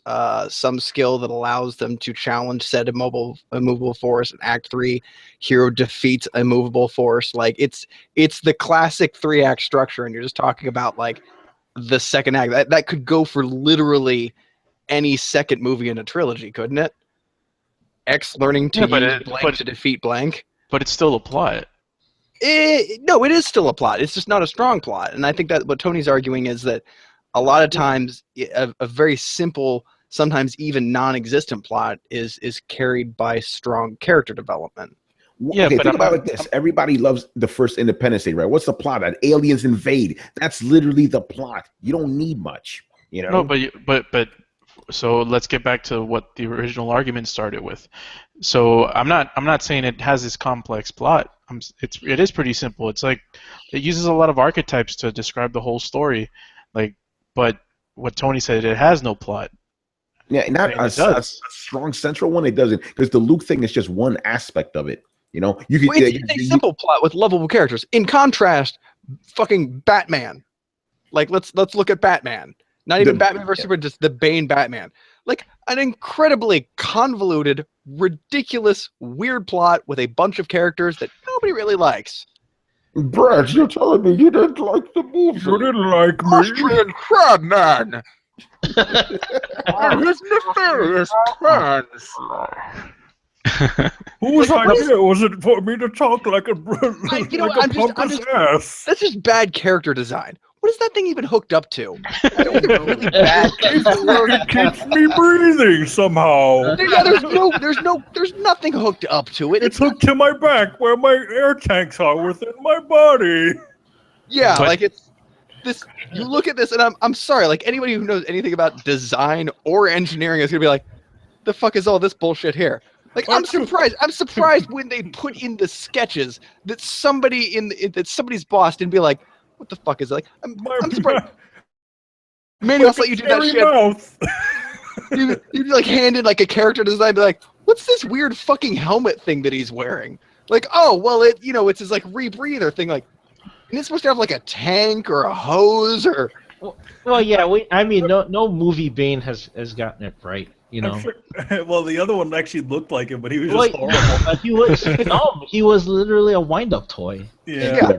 By the way, I had the answer to that because, like, just imagine the artist designing Bane for the first time, and somebody goes, "What the fuck is all this? What the fuck is all this?" And the artist's like, "It's the '90s. Don't worry about it." Yeah. Why is he wearing? Okay. Why does he have a luchador mask and he has these giant gauntlets that connect to his head?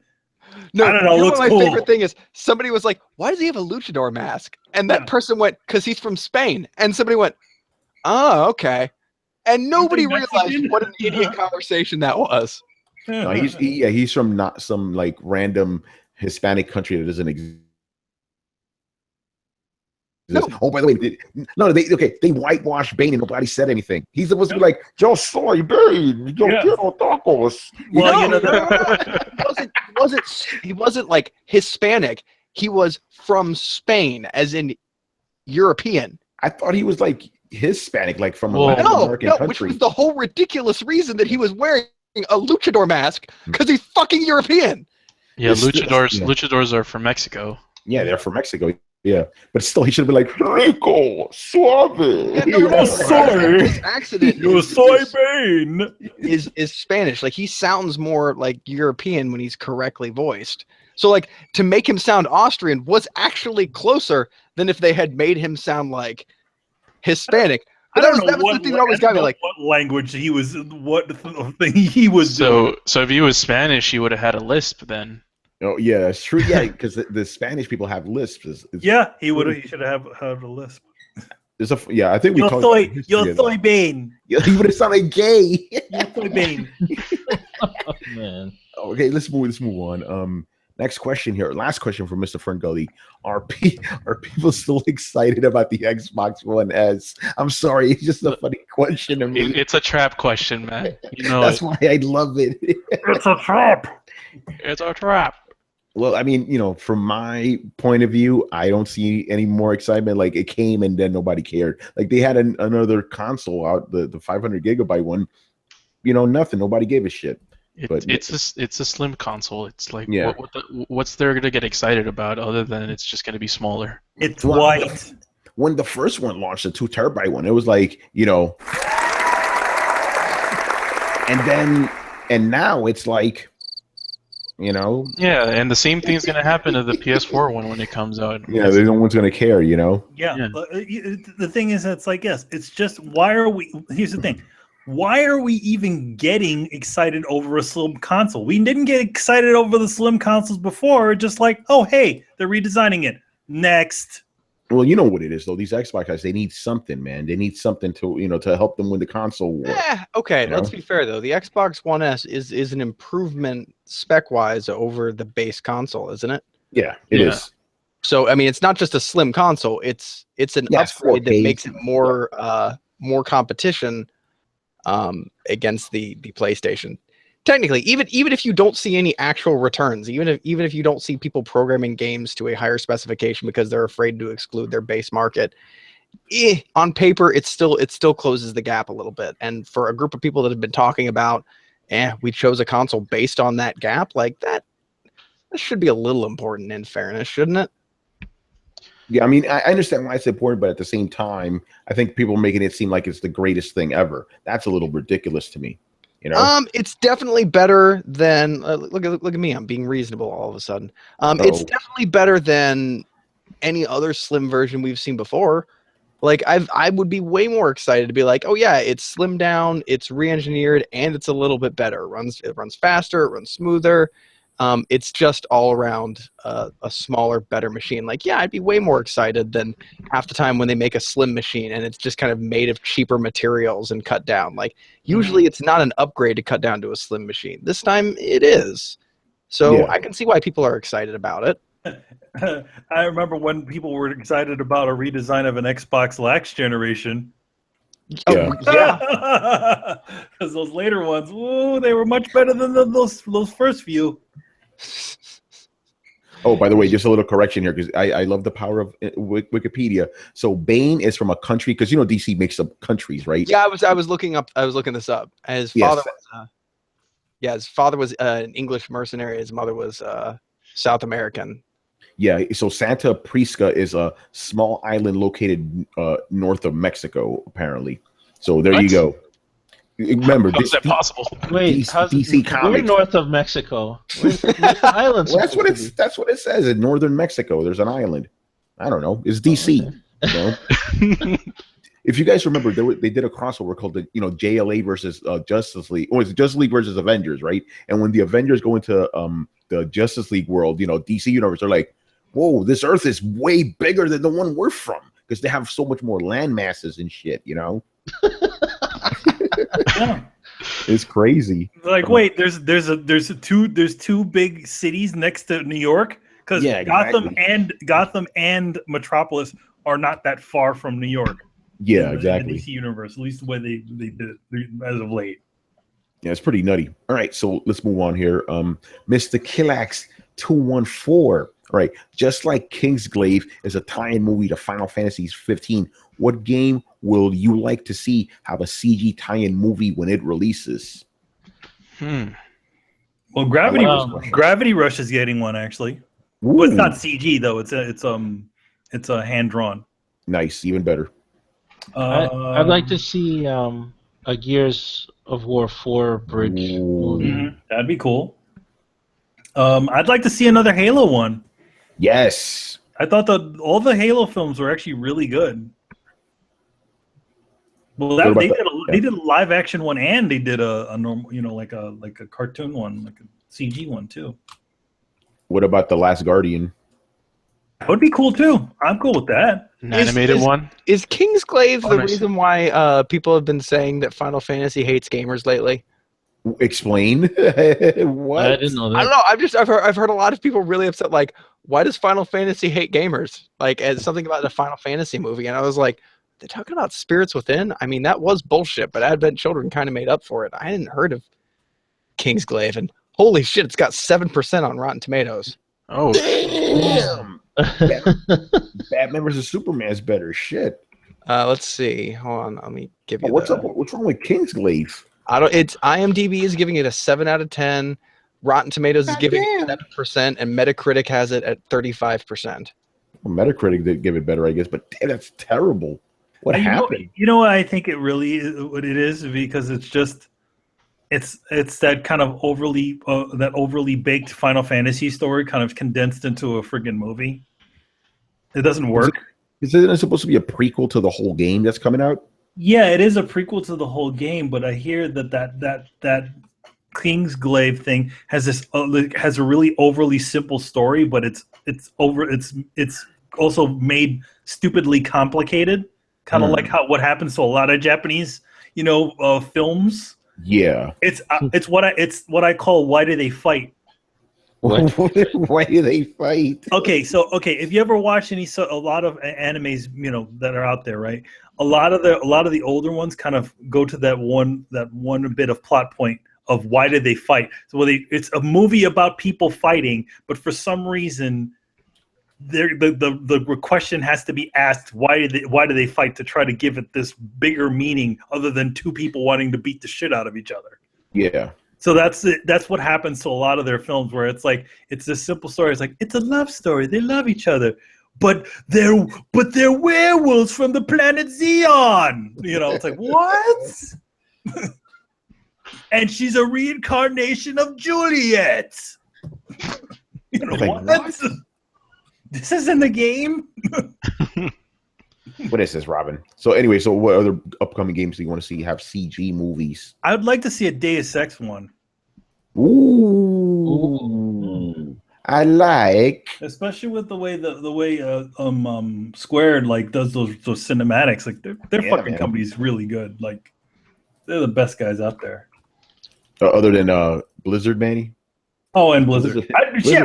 I want to see a fucking real World. I want to see their goddamn company. Whoever does their cinematics, I want them to do a World of Warcraft movie. That's what I was hoping that thing that they put out was. Right? Yeah, because when I first played World of Warcraft in like 04, like it starts with that cinematic, and I'm like, and I didn't know what the hell I was gonna play when I bought it, and I'm like, man, this is amazing. Is this what I'm gonna play? But obviously it's not. But man, that shit looked freaking amazing. But yeah, like even like just like Warcraft the movie just be that. I don't know. Yeah. It's sad. Oh shit. Mass Effect Andromeda. Ooh. Yeah, Mass Effect. I would like to see Mass Effect. I kind of don't want to see the. Because they did Paradise Lost, right? I didn't think the anime one was yeah, good. The one with The James Vega Vega one. It's Paradise Lost, right? Is that what it's called? Was Yeah. that what it's The called? last Mass Effect movie, yeah, with James Vega. I guess. Yeah, that wasn't so good. But then again, I didn't care for fucking Vega. Yeah. I thought he was a stupid meathead. Paragon Lost. Sorry. I don't know about that. Okay, Willie Beeman NYC, he goes, Watch Dogs can actually make a great movie. You can't mess it up. Yes, you can. If you have what's his face as the main character, you know. Aiden Pierce. Yeah, that's how you ruin it. When you have that post of a character as the main character.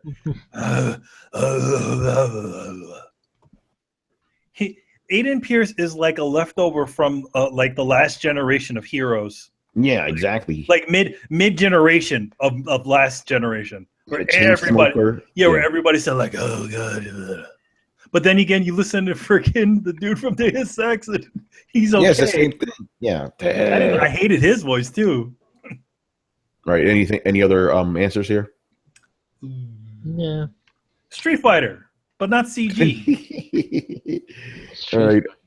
Street to Fight. All right. Next question. Do you think this is a little bit of a two-parter, so I'm gonna break it up. Do you think Final Fantasy 15 will have another delay? Sure, why not? I don't care. It comes out when it comes out, to be honest. Yeah, exactly. And then here's the juicier part of the question. What other game do you think will be delayed from its release date? Is somebody gonna say The Last Guardian? I was about to say it. That's already gold, right? Yeah, it's good. Is it Last Guardian? Really? Really? Yeah. Isn't that come out like pretty soon? I didn't hear that Forza. Yeah, Forza's gold. I know that. Forza, yeah. Yeah, I don't think Last Guardian's gonna get delayed again. I think they're good. Oh, that's coming out next month. Yeah. Which I'm gonna say, just throw this in there. Why isn't there any fucking media coverage on that goddamn game? Thank you. Listen about that. Yeah. I found an article on, because I watched the director of Last Guardian on Twitter. I found an interview and a fucking game playthrough and not a review, but like a preview that IGN Japan is doing. Really? Why aren't we seeing that shit? Why the fuck aren't we seeing that shit? What? Yeah, it's like this game's been in development hell for like over a decade, and they're not advertising it. What the fuck? It's the only thing I found. You got to run it through a translator, and the thing is that they even have an interview with the director talking about the game, and they're talking about the goddamn development of it, and you can't goddamn stand it. Wait, don't they have captions and shit? No, because this is IGN Japan. It's just on their site. Well, it's obvious what the problem is. There's a complete media bias for Sony. And they don't wait. Oh, wait. No. Oh, I guess not. Yeah, right. I mean, it could be the fact, there could be a bias between Japanese games, because I don't know, man. Only a certain type of Japanese game gets any sort of media coverage, but when it comes to certain ones, they don't get any. Yeah, I haven't seen anything about this. Yeah, I mean, you're hitting me with facts right now. Yeah, I just posted it earlier today. Crazy. I mean, I ran it through the translator, and literally the whole article is about about what they played. So they actually fucking played through the goddamn game. They played through the first portion of the game. It's on there, and they're saying that they're telling you about this mirror that might place some some sort of item that places some sort of thing in there. They talk about the barrels. They talk about all this different stuff. So they played the fucking game, and then they show a bunch of gameplay, and they're talking to the director. So why aren't we seeing this here? That's a good question. I don't know. That's crazy. Anyway, any other games coming up that you think are gonna get delayed? Man, Horizon. Oh shit! Oh yeah, Horizon. Yeah, I think that's on the Didn't that already get template. delayed? I think it already got delayed. Yeah. I think it'll get another one. I hope Cuphead doesn't get delayed anymore. That game's been delayed forever, man. Well, man, the one thing you got to say though, I mean, it's that hand-drawn animated game, and everything's running at twos. You know, I'm gonna tell you this about Cuphead though. Every time you hear about it, they keep adding more shit. That's why they keep delaying it. They were saying it's funny because I remember them saying it was just the boss rush mode. Yeah, and now they added a full game. Yeah, the full game. Yeah, which is fantastic. Give me that shit right now. All right. Anything else, guys? In my hand. Yeah. Right. Anything else? Gran Turismo again. Yes, of course. Gran Turismo the movie. Yeah, we should ask that question. How many more times will the Gran Turismo Sport be delayed? I'm gonna go with 2 more times at least. Yeah, I don't even know. Yeah. Anyway, let's move on here. So, last question. This one's for you, Chris. Actually, he goes. You know, I can't let you down, Chris. He goes. Since Nintendo just released a regular new 3DS last month in the U.S., can you see them being in first place again in the NPD for August? I didn't know they released a new regular 3DS. I don't know why anyone should care.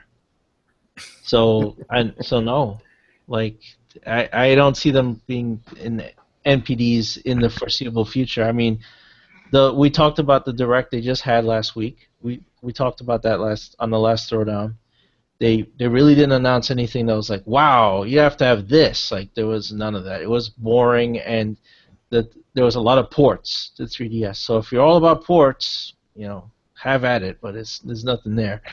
And I mean, the biggest title they have coming out this year is Pokemon Sun and Moon. So maybe they'll hit that, but that's November, right? Maybe that'll be in the NPDs. But Pokemon is still hot shit. So there you go. Yeah. So that's it. That's November, and then whenever they decide to release Zelda, with that'll hit that. But that's it. In between now and then, that's all you got. They're banking on Zelda 100%.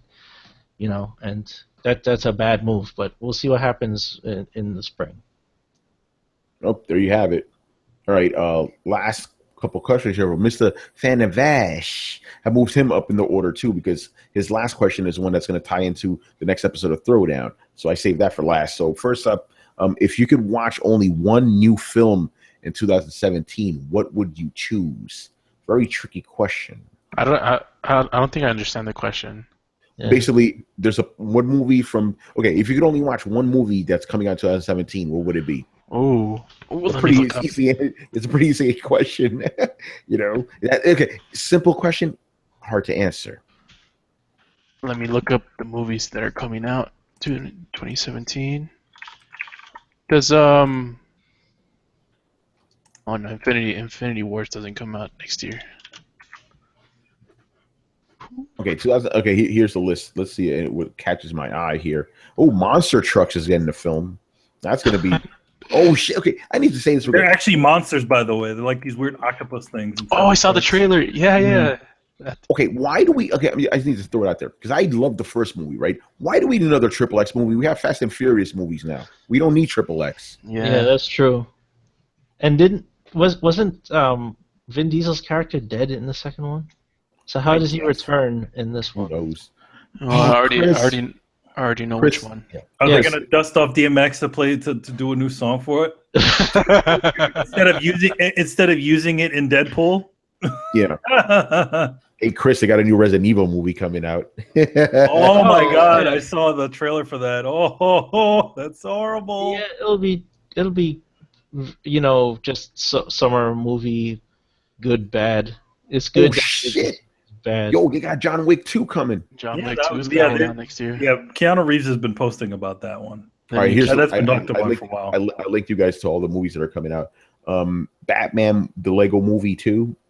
Oh shit! The Dark Tower movie's finally coming out. So I already got my answer. It's like not even close. Are they gonna get Demons and Wizards to do songs for it? Hey Manny, your favorite movie's coming out. The Great Wall with Matt Damon. Matt Damon. Man, Damon. The movie that the reason why they built the Great Wall is not because of to keep out Mongols, is to keep out dragons. Oh no, those are the Mongolians. See, The Mongolians are dragons. Are dragons and monsters? Yeah. Oh, Got that Mongolians. and how the hell did they get Matt Damon in there? He just walked into town. The Wolverine movie's coming out next year. Yeah, Old Man Logan supposedly. Yeah. Ooh, I'm excited about that one. Ooh, Kong Island. That's the one I would have watched. That trailer looked amazing. There's a lot of good choices where it's like, well, if you have to see one of these, is it like Spider-Man? Is it Star Wars Episode 8? Thor Ragnarok sounds really good. Yeah. Wait, does Star Wars Episode 8 come out next year? Next okay, year. that's my answer. There you go. That was my answer. That was gonna be my answer too. That's my answer. Oh God, Ghost in the Shell comes out next year too. Is it Smurfs: The Lost Village? Who knows? Is it the Baywatch movie? Wait, so Vin Diesel's coming out with Triple X and Fast 8 next year? Yes. Carlos, Guardians of the Galaxy 2, man. Yes. Oh man. And Dunkirk, the Christopher Nolan war movie, man. That looks shit. Wonder Woman. Wait, they're doing another Mummy movie? Yeah, they are. It's got Tom Cruise. Tom Cruise, but I think it's more back to like the original Universal movie, not anything to do with the Brendan Fraser pulp, action. I hear though it has to do with the that Dracula Untold movie. Yeah, well, no, they're creating the Universal is using Dracula Untold to build their mega franchise off of the monsters, the Universal monsters. So that will be the first movie now in their kind of their own MCU, their monster cinematic universe. By the way, Barry Burton's very excited for Power Rangers. I'm not. No. I'm not either. It looks stupid. I would be more excited if it was the Japanese company that did it. Yo, Manny, they got War for the Planet of the Apes. Oh shit! Oh really? Shit. Ooh, man, next year's gonna be good, man, because this year fucking sucked. Yeah, this year sucked. You call up Andy Serkis. Oh, Andy Serkis. Oh shit, they're coming out with that Alien movie. Let's see Alien how that Covenant is. next. Yeah. Really? I didn't even know they were filming that shit. Yeah, Ridley Scott's back on it, man. Oh, okay. Yeah, no, I thought it was the Neil Blomkamp one. No, not that one. That's what I want. That's what I wanted to see. Blomkamp is getting held hostage with that movie because Ridley Scott's like under control with the Alien franchise. So whenever he finishes his Alien movies, that's when Blomkamp can carry over. You can do Aliens too. They're making a Blade Runner sequel? Yeah, man. Yes. Harrison Ford's gonna be in it. Harrison Ford is supposed to be in it. I'm sure he's gonna want to be killed too. The old as shit, I guess I'm not a replicant. Hey, look, Justice League comes out next year too. Justice League. And that's pretty much that. So, I have to say that they're doing they must be getting quicker at doing films because it seems like the baking time for a lot of these films is pretty short. Everybody's rushing to the mega franchise. Everyone is trying to follow up Disney. Yeah. So they are fast tracking and greenlighting every fucking thing they can. I don't know, Sony man. is Warner Brothers, Universal, everyone. They're out of the gate, go whatever, All right, so my answer is Star Wars. Yeah, it's just Star Wars. I'm gonna say Spider-Man. Yeah, that was gonna be my answer. That's my number 2. Yeah. Spider-Man: Homecoming for sure. I'm not a big Star Wars fan. Man. Carlos, which one's yours? Star Wars Episode 8. All right, Brett. I'm thinking the Alien movie. Really? Because isn't that just a sequel to Prometheus? Yes. Prometheus. Yeah, Prometheus was a terrible movie. What? Shut your whore mouth. I hated that movie, dude. Man, you remember we saw that shit? We're like, I don't know about you, Prometheus. Well, Brett, I'll remind you of 2 scenes. Apparently, setting your medical surgical device to remove a hernia in a man, it can perform an abortion in a woman, and Charlize Theron was crushed by running straight ahead while a circular ship rolled after her. When diving in any direction other than forward would have saved her. No, I know. I'm not saying it was by any means a good movie. Like there were still parts where like, oh Jesus Christ, and especially the whole like flip flop between like, nah, I'd say this has nothing to do with aliens. No, okay, it's an alien prequel. No, it has nothing to do with aliens. And then you watch it like, what do you mean this is nothing? Bullshit. And then halfway through the film, Idris Elba goes, "We got to get the fuck off this planet." Yeah, he just comes to this realization. He's like, did some sort of experiments on this planet, and they didn't want anybody to be on here. Let's get the fuck out of here. Yeah, that's hilarious. Like he can't nobody listened to him. Yeah, nobody listened to him. Out of all this stuff. Yeah, and he's like, yo, man, that shit is a mass weapon. We gotta get the fuck out. But I'm gonna fuck that white bitch first. Yeah, he got drunk and he thought about it, and then he just went in and told her all that shit mid movie. I was actually really relieved to see that. I was like, oh my god, like somebody fucking gets it. It's like he talked to somebody in the audience for a minute. He's like, hey man, guys in the theater, this is some shit going down. This is all one big thing. We should get the fuck off this planet. This is what happened. Idris Elba was with the white woman, and he goes, "Holy shit, I'm in a fucking horror movie. We need to get the fuck out of here." Planet. Yeah. I fucked the white bitch. I'm in a horror movie. Holy shit, I'm in a horror movie. That doctor, man, the one that went down in the planet and started treating that alien thing like it was like a freaking puppy. Oh, that was ridiculous. That was stupid. That was so many problems. Like that's an alien. You're like, oh, let me pet you. Are you serious right now? That movie was stupid. fuck Prometheus. Prometheus. Prometheus. Prometheus. Michael Fassbender was good though. He was good, but he was like how now it's actually again officially part of like no. Now it's an alien movie. Now it's an alien movie. It's ridiculous. Because Prometheus didn't do so well, so then they're like, okay, Aliens works. I had one super problem with that movie. Like besides just all one, other problems. No. There's 100 problems with that movie. The biggest one I had was the redesign of the architects. The architects are not supposed to be perfectly, bodybuilder albino men. They're supposed to be hunched over, elephant-looking, ugly motherfuckers. That's what was in the original movie, right? And then, I don't know, somebody decided, I don't know if it was Ridley Scott or some suit decided, like, no, you have to make some Aryan-looking shits that spawn life on Earth. The original ones were done by Geiger, and Geiger, like, understands creepy. Like, if you ever, like even just, like, read from the guy, like, he understands on a level that is fundamentally horrifying. Like, hearing him talk about the design of the alien creature and how he wanted to incorporate the horror and the idea of rape and forced birth and violation on top of the idea of uber violence, and then glaze the whole thing with this weird, uneasy sexuality. And that was how he developed the alien. And you actually think about it and you're like, fuck, it's true. If you like see some of his concept sketches, like he'll give it like really long kind of like feminine legs and like soft smooth curves, but it's all fucking glistening and it impregnates you. Like there's some fucking thought that went into that shit, and that same kind of thought went into the architects. What are they? They're these kind of archaic, like weird creatures that genetic evolution has run away with, and now they're these kind of half symbiotic things that they were the idea of like a doomed existence and genetic degradation, and after he got out of it, they're like, I don't know, they're just big blue guys. The big blue guys that sit in this weird ship thing. But, that ugly face they had, that's just a mask. Yeah, it's just a helmet. Like the thing though that I did really like about it is, as a huge Alien fan, oh, actually, I realized I just turned my video off. Hold on. As a huge Alien fan, look what I just fucking got. What you got, man? You got stuff? Oh.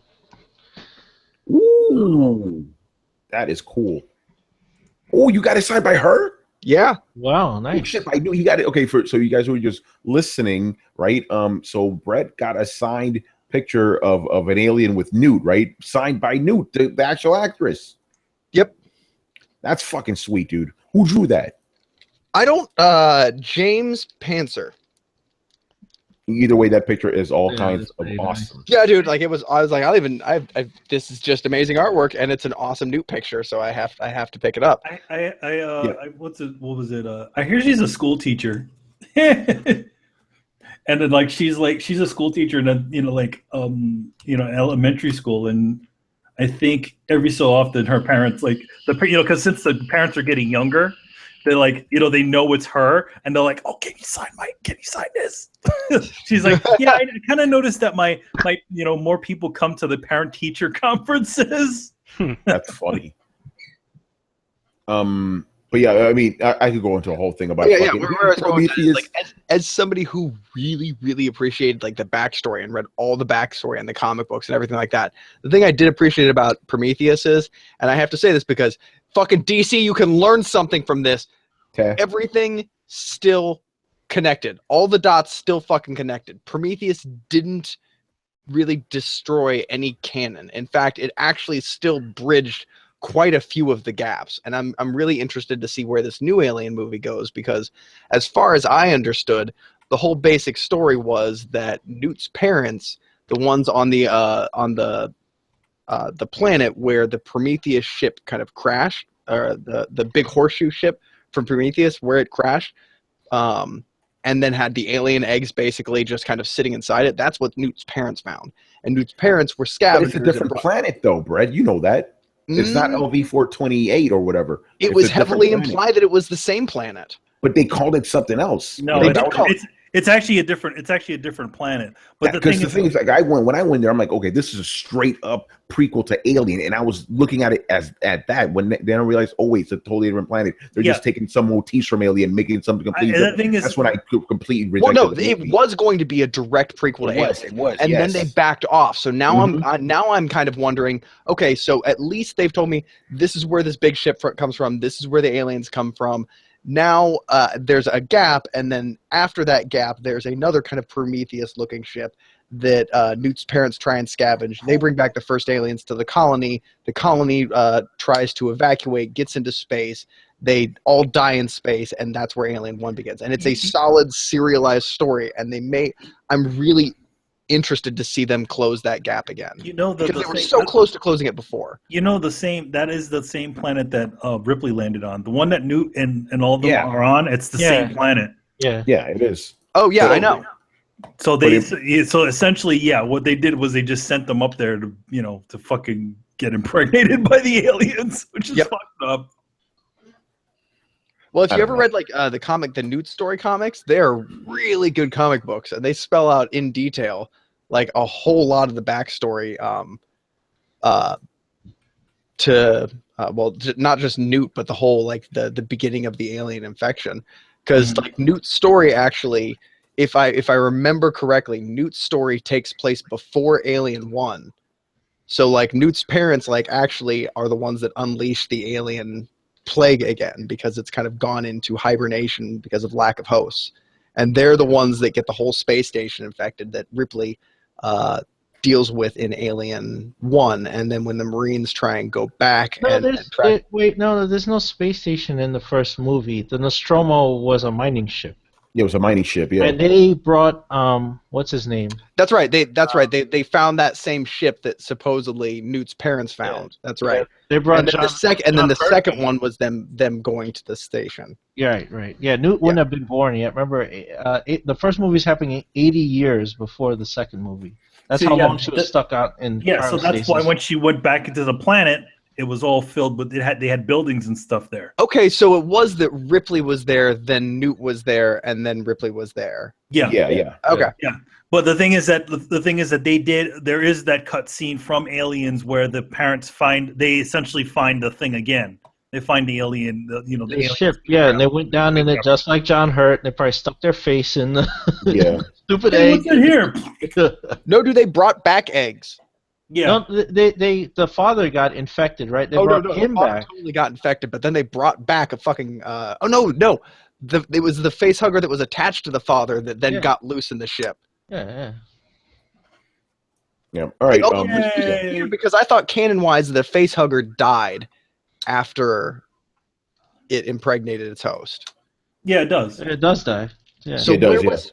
So then they had to bring some eggs back. Well, the thing is that the chest burster probably came out of the dead, just like in the first movie. But I mean, if you remember, there were ones that they had in the tube because they if you remember, Ripley and them were reading the medical logs. They were actually able to successfully remove the face hugger from this. So that's why when they go in that one room and they see the friggin' face huggers sitting there in the tubes. Mm-hmm.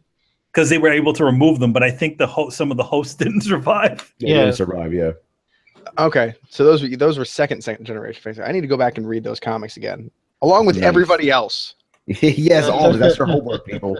All right. Next question here. Okay, we were actually asked this before, but we're still going to quickly run through it. What is your favorite collector's item that you own? It could be a game, comic book, movie, whatever. I think Brett just showed us his right now. That's one of my new ones, most definitely. Well, Brett, the last time if I remember correctly, you showed your sword. I think that's what you showed. Yeah. I have a 400 fold sword that has the whole, wooden pins and detachable blade and full tang and battle ready and all that good stuff, and that's definitely up there.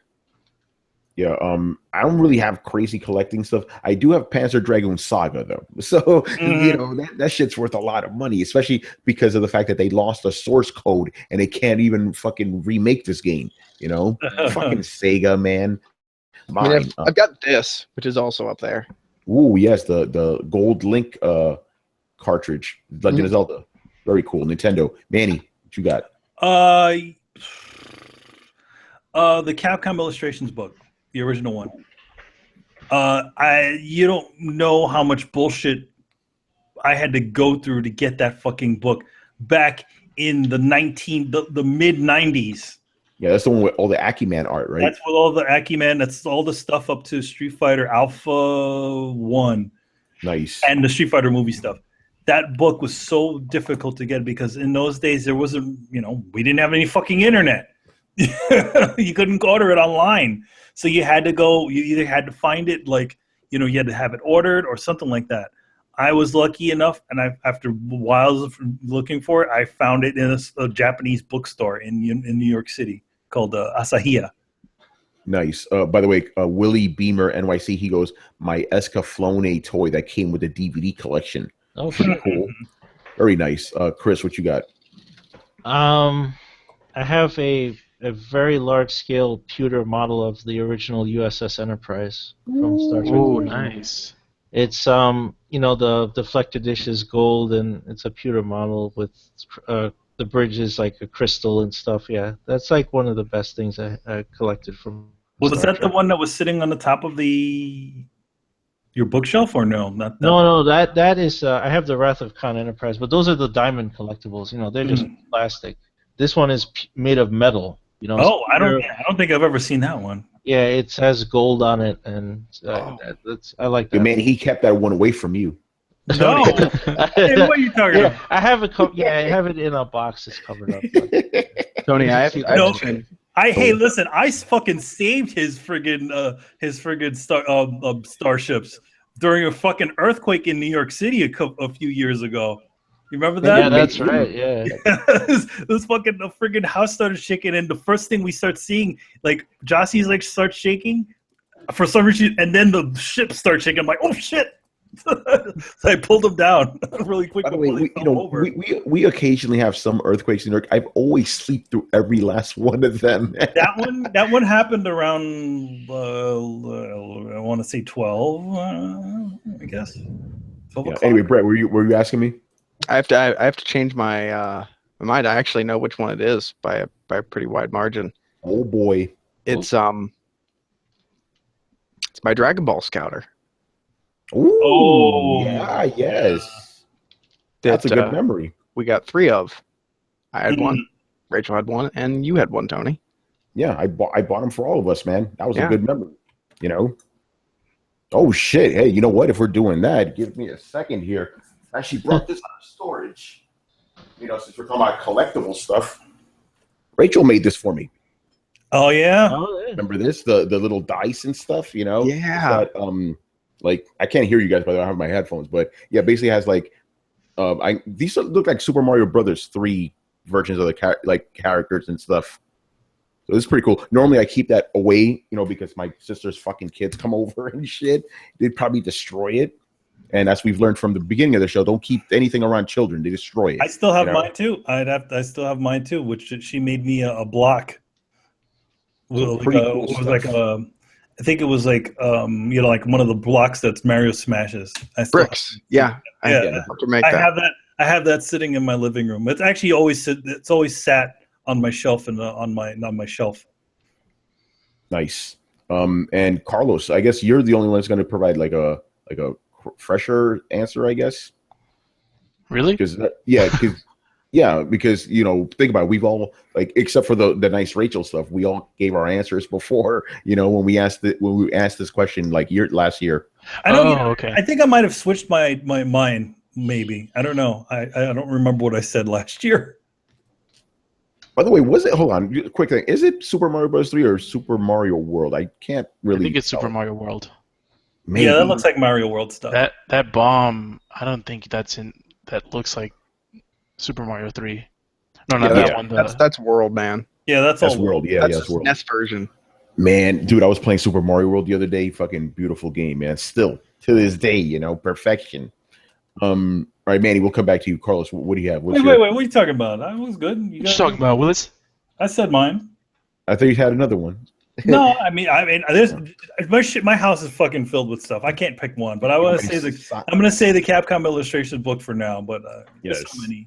Sahelanthropus, man, I saw that. I have Sahelanthropus. But you also have Metal Gear Rex. I have Metal Gear Rex, which still sits in the thing, which managed to make it to 2 different moves, which I'm very happy for. He also has Hideo Kojima in the closet too. I have this thing sitting on my desk. It's the Kojima thing. I don't know. All right, Carlos, what you got? The Hayao Miyazaki collection. I have his whole works in Blu-ray. I got that last year, I think. Also, I have this movie series, anime movie series called Kara no Kyokai. It's translated called The Garden of Sinners. It's my favorite movie series. So I have the whole complete set in Blu-ray as well. My manga collection, it keeps getting bigger, but I have a whole bunch of manga. What else?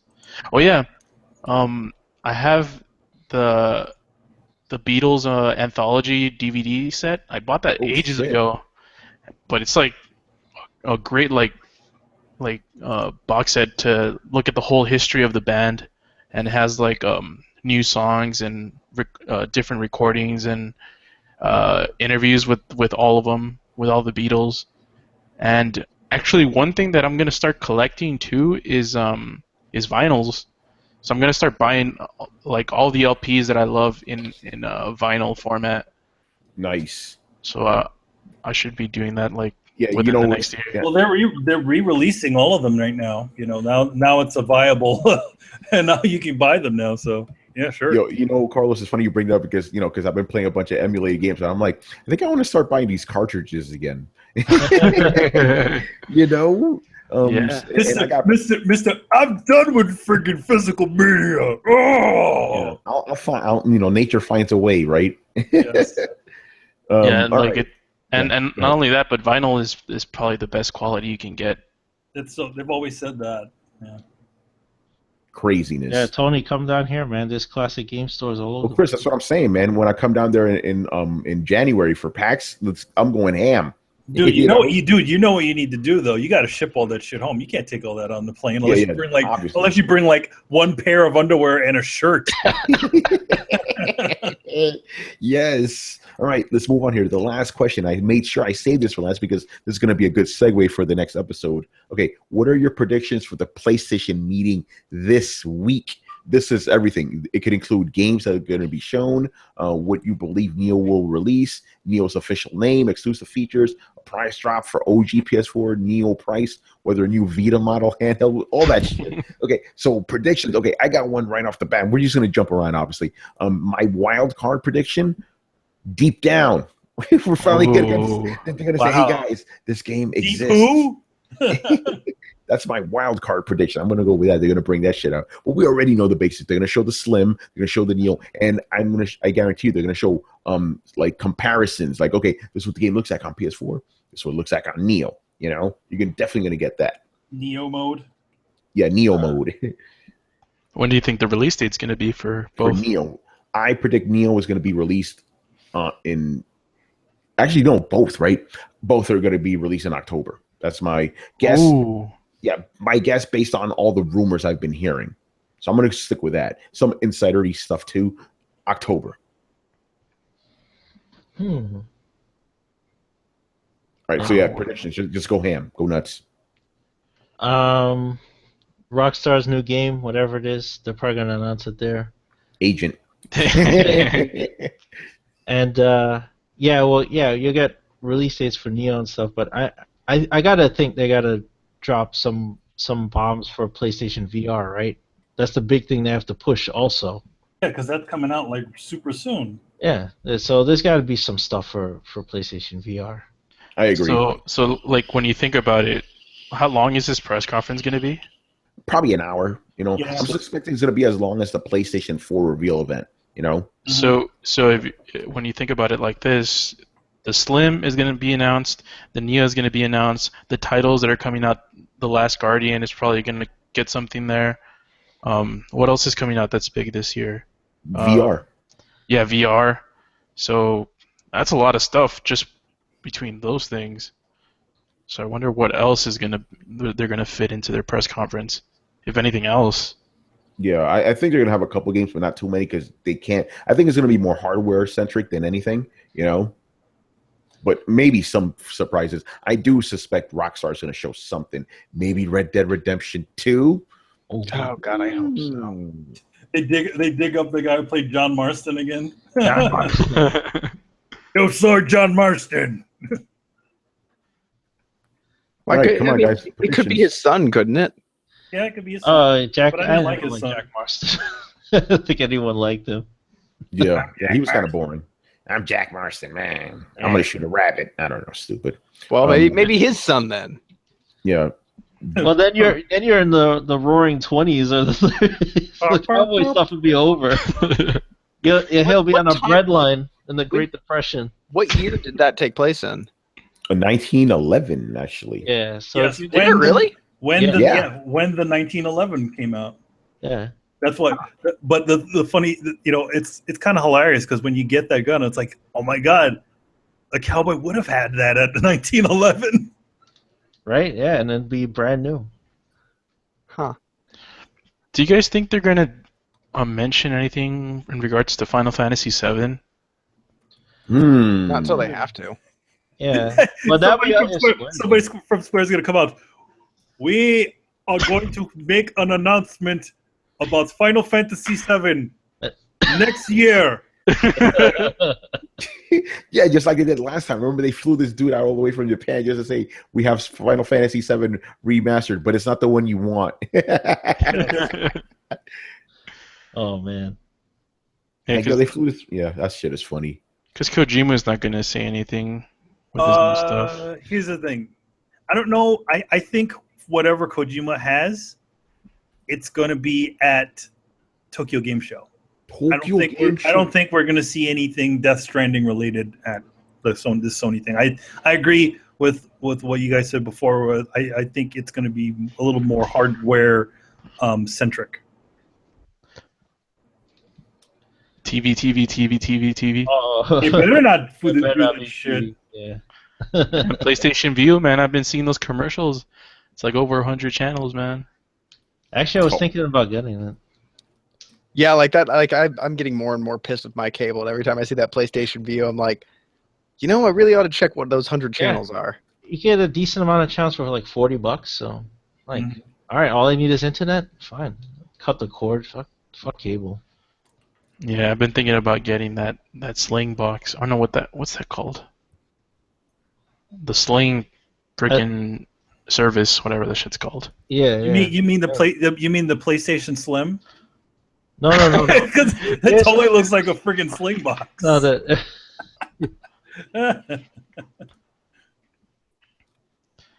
I don't know Like, I don't even think they're going to announce that much, other than the stuff that's the obvious stuff. Yeah, this is a little bit hard to answer. God of War. Maybe. Oh, because they're going to show more of it. Like, yeah. I think what's going to happen is if they do show any games, it'll just be like a sizzle reel or something. Yeah. You know, because it's going to be more hardware focused than anything. Oh yeah. Yeah, I think it's just going to focus on like the titles that are coming out like pretty soon and how they play on the new consoles. Yeah, exactly. Like, hey, this was launching with the PS4 Neo. Here's how they're going to look. Blah blah blah blah blah. You know. 4K. Yeah. The other question he has: what do you think they're going to drop the price of the regular PS4 to? Actually, because remember the PS4 Slim, that's going to replace the current PS4. Yeah. What do we think the price is going to be on that? $350. It's already $350. It's already $350, right? Yeah. So yeah, I think it would stay the same. No. No, it's a Slim console. You got to make it cheaper. You know. I'm gonna predict. I'm gonna go crazy. I'm gonna go with $250. They're gonna. Oh shit! They're gonna lower. This is my prediction. They're gonna lower it to $250, and the Neo is gonna be $400. That's what I predict. It's gonna be the elite console. Which by the way, I hope that they're gonna at least have a good amount of memory on that stupid thing. Yeah, like standard, right? Yeah, like if we're at least give me a terabyte or something. Yeah, even a terabyte's not that much, but you're right. At least, So yeah, that's my prediction with price: $250 for regular PlayStation and $400 for the Neo. The other than that, it'll be like. Here's the thing. If you have the PS4 Neo, no one's going to want to buy the regular PlayStation 4, so you got to sell it even cheaper to get people to buy it. I just don't think the Neo is going to be that cheap. It's really, you think it's going to be more than $400? $450 the least. I don't see that happening, man. I don't think that can happen. Like, yeah, I can't. They'll screw themselves. Yeah, $400. Kazurai comes out. Yeah, they're better not talking about man. Nobody's hearing that anymore. Yeah, I agree with Tony. I think it's gonna be $400 for the Neo, and they'll drop the system down. Nobody does $50 increments. It's got to be like, $299, $399, that range. It's because I still think I was gonna go $300 for the regular PlayStation, but I still think that's too much for a Slim. That's why I'm saying $250. But they're paying that much for the PS4 right now. No. Again, the PlayStation is $350 now. $250 for the slimmer one. Hey Brett, you got to get going, right? Well, I mean, we're wrapping it up, aren't we? Yeah, pretty much. So any predictions? Give us your predictions. None whatsoever. Really? You're just gonna go in blind, like no expectations? Dude, I am not informed enough to make decisions. I have no idea what I've been doing for the last 3 weeks, but it hasn't really been anything. I gotcha. So it's not so much that I have no fucking clue. I have no idea what's going on anymore. I'm here for my opinions on stuff, not because I'm educated fucking lately. I'll get better about that, but yeah, sorry guys, I've had my head in my ass for a while now. I'm probably not going to get my head back in the game for another couple of months. So, dude, you're here. That's the important part, man. Yeah, yeah. That's what's all. And to be fair, not a lot of people know what the fuck's going to happen anyway. Yeah, we're just speculating.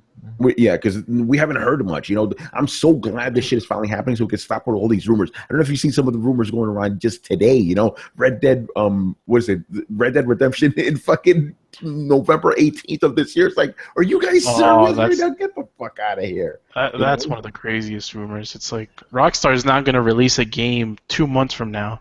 Without Rockstar. Yeah, it's fucking Rockstar, man. They do an event just to show the poster. Yeah. Okay. I'm gonna run down some of the shit I saw today because somebody posted what is supposedly like a leak, right? Let me post it in the chat so you guys can see. I'm gonna run it down for everybody listening and stuff. So this is what's gonna happen, right? The PlayStation 4 Forever Edition coming out September 7th, 2016. So it's gonna have the most powerful system to date, 4K output, games, movies, etc. Current PS4 games upscaled to 4K. just let me finish. Baked in PlayStation Plus. Wait, what? Console first SSD output out the box. I'm guessing that's a solid state drive. Yeah, it is. It gets better. Fully upgradable components, hard drive, graphics card, PS, GPU only, and DDR5 RAM. So I call this like the PlayStation.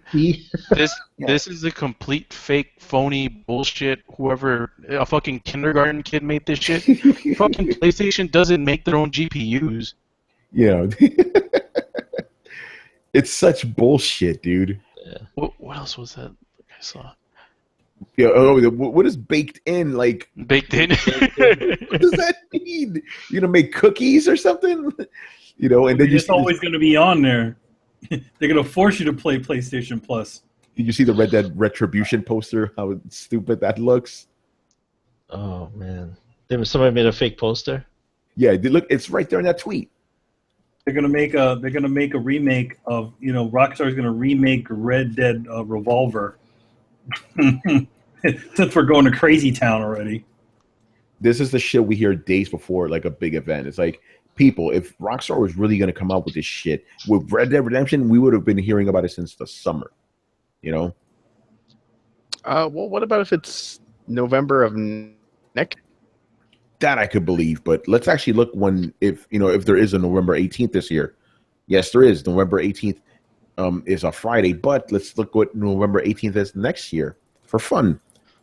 That is on a Saturday. I don't see that happening, but who knows? Yeah. Baked in PlayStation Plus. Baked in? What the fuck does that mean? Baked in what, man? Yeah, and it's like current PS4 games upscale to 4K. What does that mean? That the newer games are going to be native 4K? Yeah, exactly. Get out of here. That shit ain't no native, man. They're not going to be doing any native. Dude, fucking, like, PCs could barely do 60 frames a second 4K now, Yeah. And now the Scorpio's going to do it. That's a whole other topic. We talked about that before. Yeah, like PC guys are going to be scared of the Scorpio, according to the Xbox. So yeah, we'll see. There's not really much to say here because, we don't really know. We don't know. So I guess I'll does it. Okay, so post shit. Okay, episode 100, people. It's coming this week. Wow. Crazy, right? So that's coming this Thursday, regular time, where we're gonna have 3 very special guests. We're gonna have Riku Sun One on, obviously one of the first of Throwdown. Got to have him on during the special episodes, and we got to do it. Hip hop gamer and Torrance Davis back in the groove. This is gonna be an insane episode, and we're also gonna have episode 100 of this show right here. Yes, Throwdown Your Questions, baby. So we've officially surpassed the original Throwdown, right? We did that like 8 weeks ago. Yes, so we've done it. Yay! Milestone. We did that like 8 weeks ago. And then as always, we're gonna give prices and shit away. So stay tuned. It's gonna be fun. And that's that. So thank you for watching and listening. Leave us your questions in the comments section on the Coalition or on YouTube so we can answer them on next week's show. Be sure to follow the Coalition at thecoalition.com. Also help support the site by donating to Patreon page. Subscribe to Throwdown, SoundCloud, iTunes, and the YouTubes. Don't forget to follow us on Facebook and Twitter at Throwdown Show. Links are available in the description below. Once again, our show is Tony Polanco and it's joined by Emilio Lopez. I'll see you later, guys. Chris Seeley. Hey, take care, everyone. Carlos Romero. Adios. And Brett Murdoch. Some real people. All right, guys. Later. Episode 100 is coming. Peace. Peace.